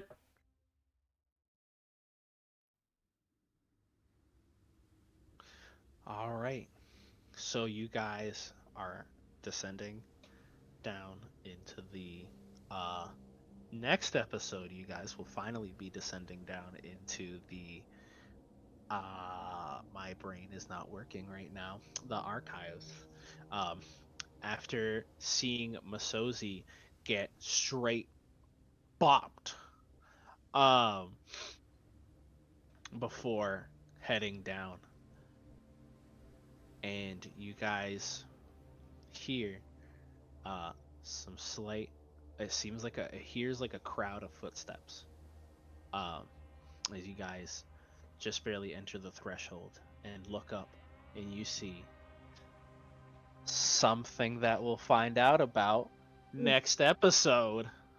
Just a big old to be continued sign. Wow, Yes. wow, wow, wow.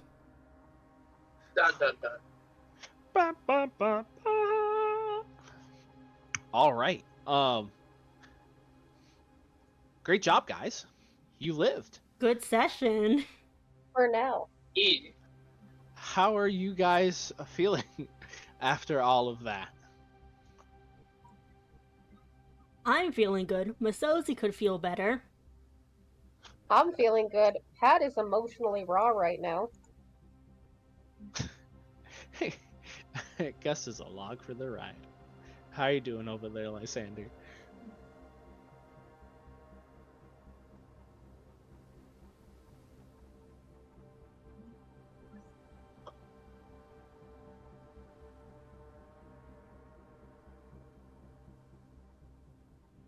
Hello? Hello? How you doing, Lysanderish? We'll find out later. We'll find out. Oh, I much was mo- muted. Okay. Oh, okay. Oh, Yeah, I'm having fun. sweet. So what I'll say is, at the end of this session, we'll say that you guys are level 3 now. Ah! So throughout until the next episode, we can go ahead and keep in touch about leveling you guys up and what you guys want to do, because I believe now Pat can pick his subclass, but we'll kind of keep the same damage that's been on there. So I'll just kind of keep a mental note of that. But whatever spell slots and extra HP you get from that, you will keep. Okay. Because we'll say this is enough of an event, because we got some crazy shit coming up next episode.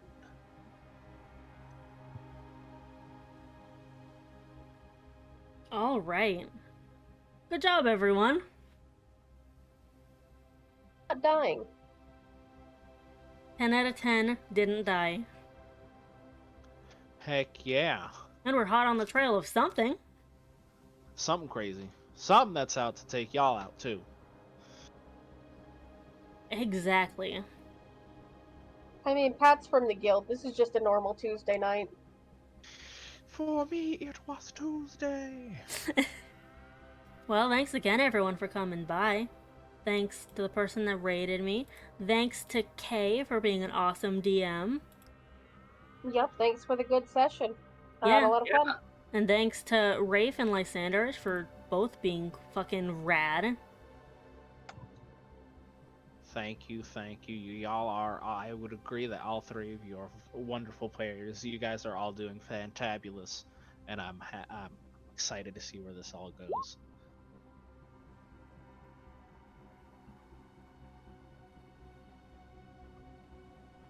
Oh 5. yeah. How do you roll for HP? I'm in the Character Mancer, I'm assuming. character mancer, yeah. Ah. Yeah, so we'll go ahead and we'll handle level ups in between. Okay. Yeah, so that way it's just not like us just kind of doing a bunch of number crunching. Yeah, I'm just Alrighty. doing it now because I know what I'm doing, so I'm just... If I don't do it now, I'll forget about it later. Ah. But yeah, thanks so much, everyone. I'm going to see if there's anyone cool to raid.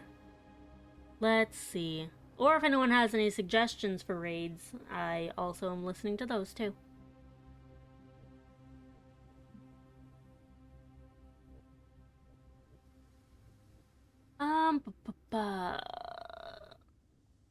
Let's raid Oriza. She's playing Spider-Man. The Spider-Man Spoodermon. game. But I know she Spider-Man also... looks really good. Yeah. Spider-Man. I like Spider-Man. Okay.